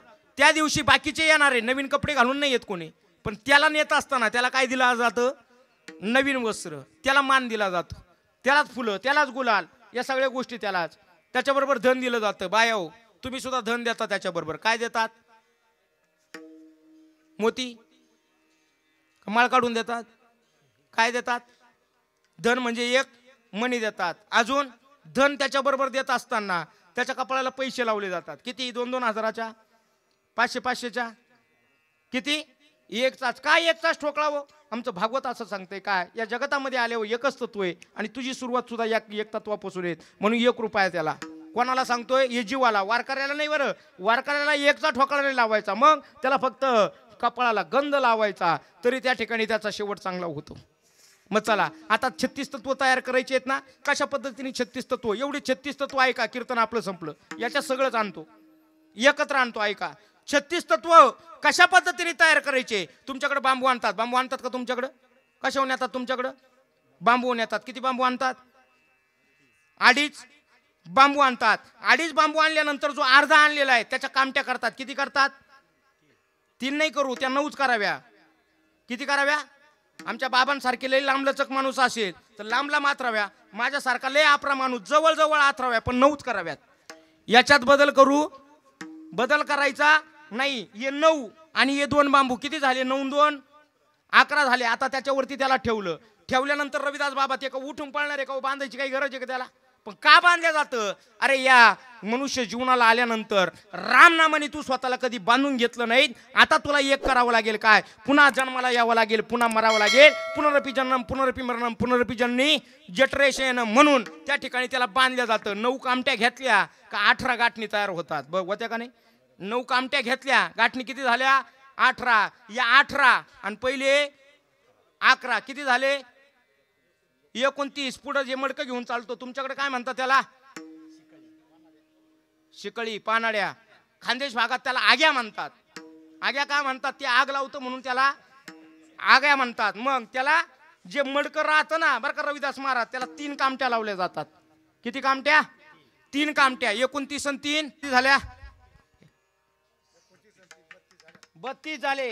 आणि 4 खांदेकरी किती झाले? 1 3 5 मेळा 25 आणि 36 तत्वाचा. 36 तत्वाने आता त्याला स्मशानभूमीत नेलं. दक्षिण उत्तर त्याला कसं ठेवायचं हे तुम्हाला सगळ्यांना ज्ञात येत महाराज. आता ये मड आहे, हे नाही बरं, हे मड आहेत, याला मला पाणी द्यायचंय. असं दिलं पाहिजे का असं दिलं पाहिजे? बोला पटकन. तुमच्याकडे कसं देतात? उजव्या बाजूनी का डाव्या बाजूनी? अगदी चुकीचं आहे. त्याला डाव्याच बाजूनी पाणी दिलं पाहिजेत महाराज. का डाव्या बाजूने? याच्यामध्ये काही राहिलेलं नाहीत, याच्यात चैतन्य नाहीत, आता याच्यात प्राण नाहीत, म्हणून याला प्रदक्षिणा मारताना अशी मारली पाहिजे. आता मी किती जरी सांगितलं तर तुम्ही असं करणार नाही? नाहीच करते ना महाराज. लोक का करत नाही महाराज? तिथं जे करणार आहेत ना महाराज, त्याला काहीच कळत नाही. अर्ध्या हळकुंडात पिवळं होईल ते पुढं विठ्ठल विठ्ठल. रविदास महाराज म्हणे तुम्ही गेले होतो तसं करू. शास्त्र सांगतोय महाराज. आमच्या निवृत्ती बाबा वक्त्यांनी एक ग्रंथ लिहिलाय, त्याच्यात फार सुंदर वर्णन आले. हे अपसव्य आहेत. हे कसं आहेत? अपसव्य आहेत. का या अपसव्य झालेत? कारण याच्यात प्राण राहिलेले आहेत. मूर्तीची जर प्राण प्रतिष्ठा केली तर आपण त्याच्यामध्ये ब्रह्मवृंदांच्या मुखातून मंत्र उच्चारण करून काय करतो? मंत्र उच्चारण करून त्याच्यामध्ये प्राण टाकतो, म्हणून त्याच्यात प्राण येत ना. म्हणून आपण काय करतोय? त्याला उजव्या बाजूने प्रदक्षिणा मारतो. याच्यात प्राण नाहीत म्हणून याला डाव्या बाजूने प्रदक्षिणा मारली पाहिजे. चला, मनुष्य संपला. पहिल्या दिवसापासून तर 10 दिवस जर पिंडदान केलं काय काय तयार होतं याचं जर सगळं वर्णन करायचं झालं तर ते एका कीर्तनात होणं शक्य नाही. ऐका, पहिल्या दिवशी पिंडदान केलं का हे तयार होतं, दुसऱ्या दिवशी पिंडदान केलं मागचा भाग तयार होतो, तिसऱ्या दिवशी पिंडदान केलं हाड मांस तयार होतं. असं करत करत 10 दिवस पिंडदान केलं का एक हात लांब शरीर तयार होतं. त्याला भागवतकार सांगतात याला अंतभाग शरीर म्हणतात. कोणतं शरीर म्हणतात याला? अंतवाहक शरीर. आणि हे जे अंतवाहक शरीर आहेत ना महाराज, याला वरचा प्रवास करायचा आहे. 10 क्रियेच्या दिवशी एकदा का गंधमुक्ती झाली याचा वरचा प्रवास चालू झाला रे झाला. याला इथून तिथं जाण्याकरता 1 दिवस लागतो, पण तो 1 दिवस तुमचा आमचा नाही. 1 दिवस हा यमाचा म्हणजे त्या वरच्या लोकाचा, 1 दिवस म्हणजे तुमचं आमचं 1 वर्ष. लक्षात आलं? मग बरोबर आपण 11 महिने काय करतो? 11 महिने कोणीतरी जावई म्हणा सोयरा त्या ठिकाणी त्याला काय करतो? का त्याला जीव घालायचं? त्याला याच्या करता जीव घालायचं. वरती जात असताना अजून आमचं भेळचं दुकान तयार नाही, पावडे बटाटवाड्याची दुकानं नाही. मग वरती जात असताना त्याला जे अन्न लागतं ते इथून देता येतं. ही मनुष्य जीवनातली फॅसिलिटी आहेत, सवलत आहेत. इथून तुम्हाला वरती गेलेल्याला पुण्य अर्पण करता येतं. मग पुण्य अर्पण करण्याचा दिवस याला म्हणा वर्ष श्राद्ध. विठ्ठल विठ्ठल विठ्ठल. हे असं श्राद्ध कर्म आज या होन परिवाराने या ठिकाणी ठेवलंय. नाही जर श्राद्ध कर्म केलं तर पितृदोष लागतो. कारण तुका म्हणे पितृ आशीर्वाद देती कल्याण इच्छिती सर्व काळ. आणि जर तुम्ही समजा त्या ठिकाणी यांचं जर श्राद्ध कर्म नाही केलं तर वेळ कमी असल्यामुळं या ठिकाणी हा कटकटा करती पितर वंशी दुराचार पुत्र झाला. म्हणून श्राद्ध कर्म हे करणं अनिवार्य आहे. जर नाही श्राद्ध कर्म केलं तर तुम्हाला आम्हाला पितृदोष लागतो. एक वेळेस देवाचा तळतळाट परवडला, एक वेळेस आई वडिलांचा आशीर्वाद नाही घेता आला तर चालेल आहे रे साहेब, पण एक काम करा, काय आई बापाचा कधी तळतळाट घ्यायचा प्रयत्न करू नका. या न्यायाने आज या होन परिवाराने आपल्या वडिलांच्या ऋणातून ऋणमुक्त होण्याकरता ब्रह्मवंदांच्या मुखातून मंत्र उच्चारण करून पिंडदानाचा कार्यक्रम या ठिकाणी केलेला आहे. फक्त भगवंताला एकच विनंती करायची, हे देवा आमचे कल्याण बापू तुझ्याकडे आलेले आहेत, एक काम कर, जर त्या ठिकाणी पुन्हा जन्म देणार असेल तर हरिदासाची घरी मज उपजवा जन्मांतरी, आणि जर जन्म देणार नसेल तर तुझ्या हृदयाशी तुझ्या चरणाशी आमच्या कल्याण बापूंना त्या ठिकाणी जवळ करून घे, एवढीच भगवंताला विनंती करायची. शिवेला पूर्णविराम. ज्ञानेश्वर माऊली ज्ञानराज माऊली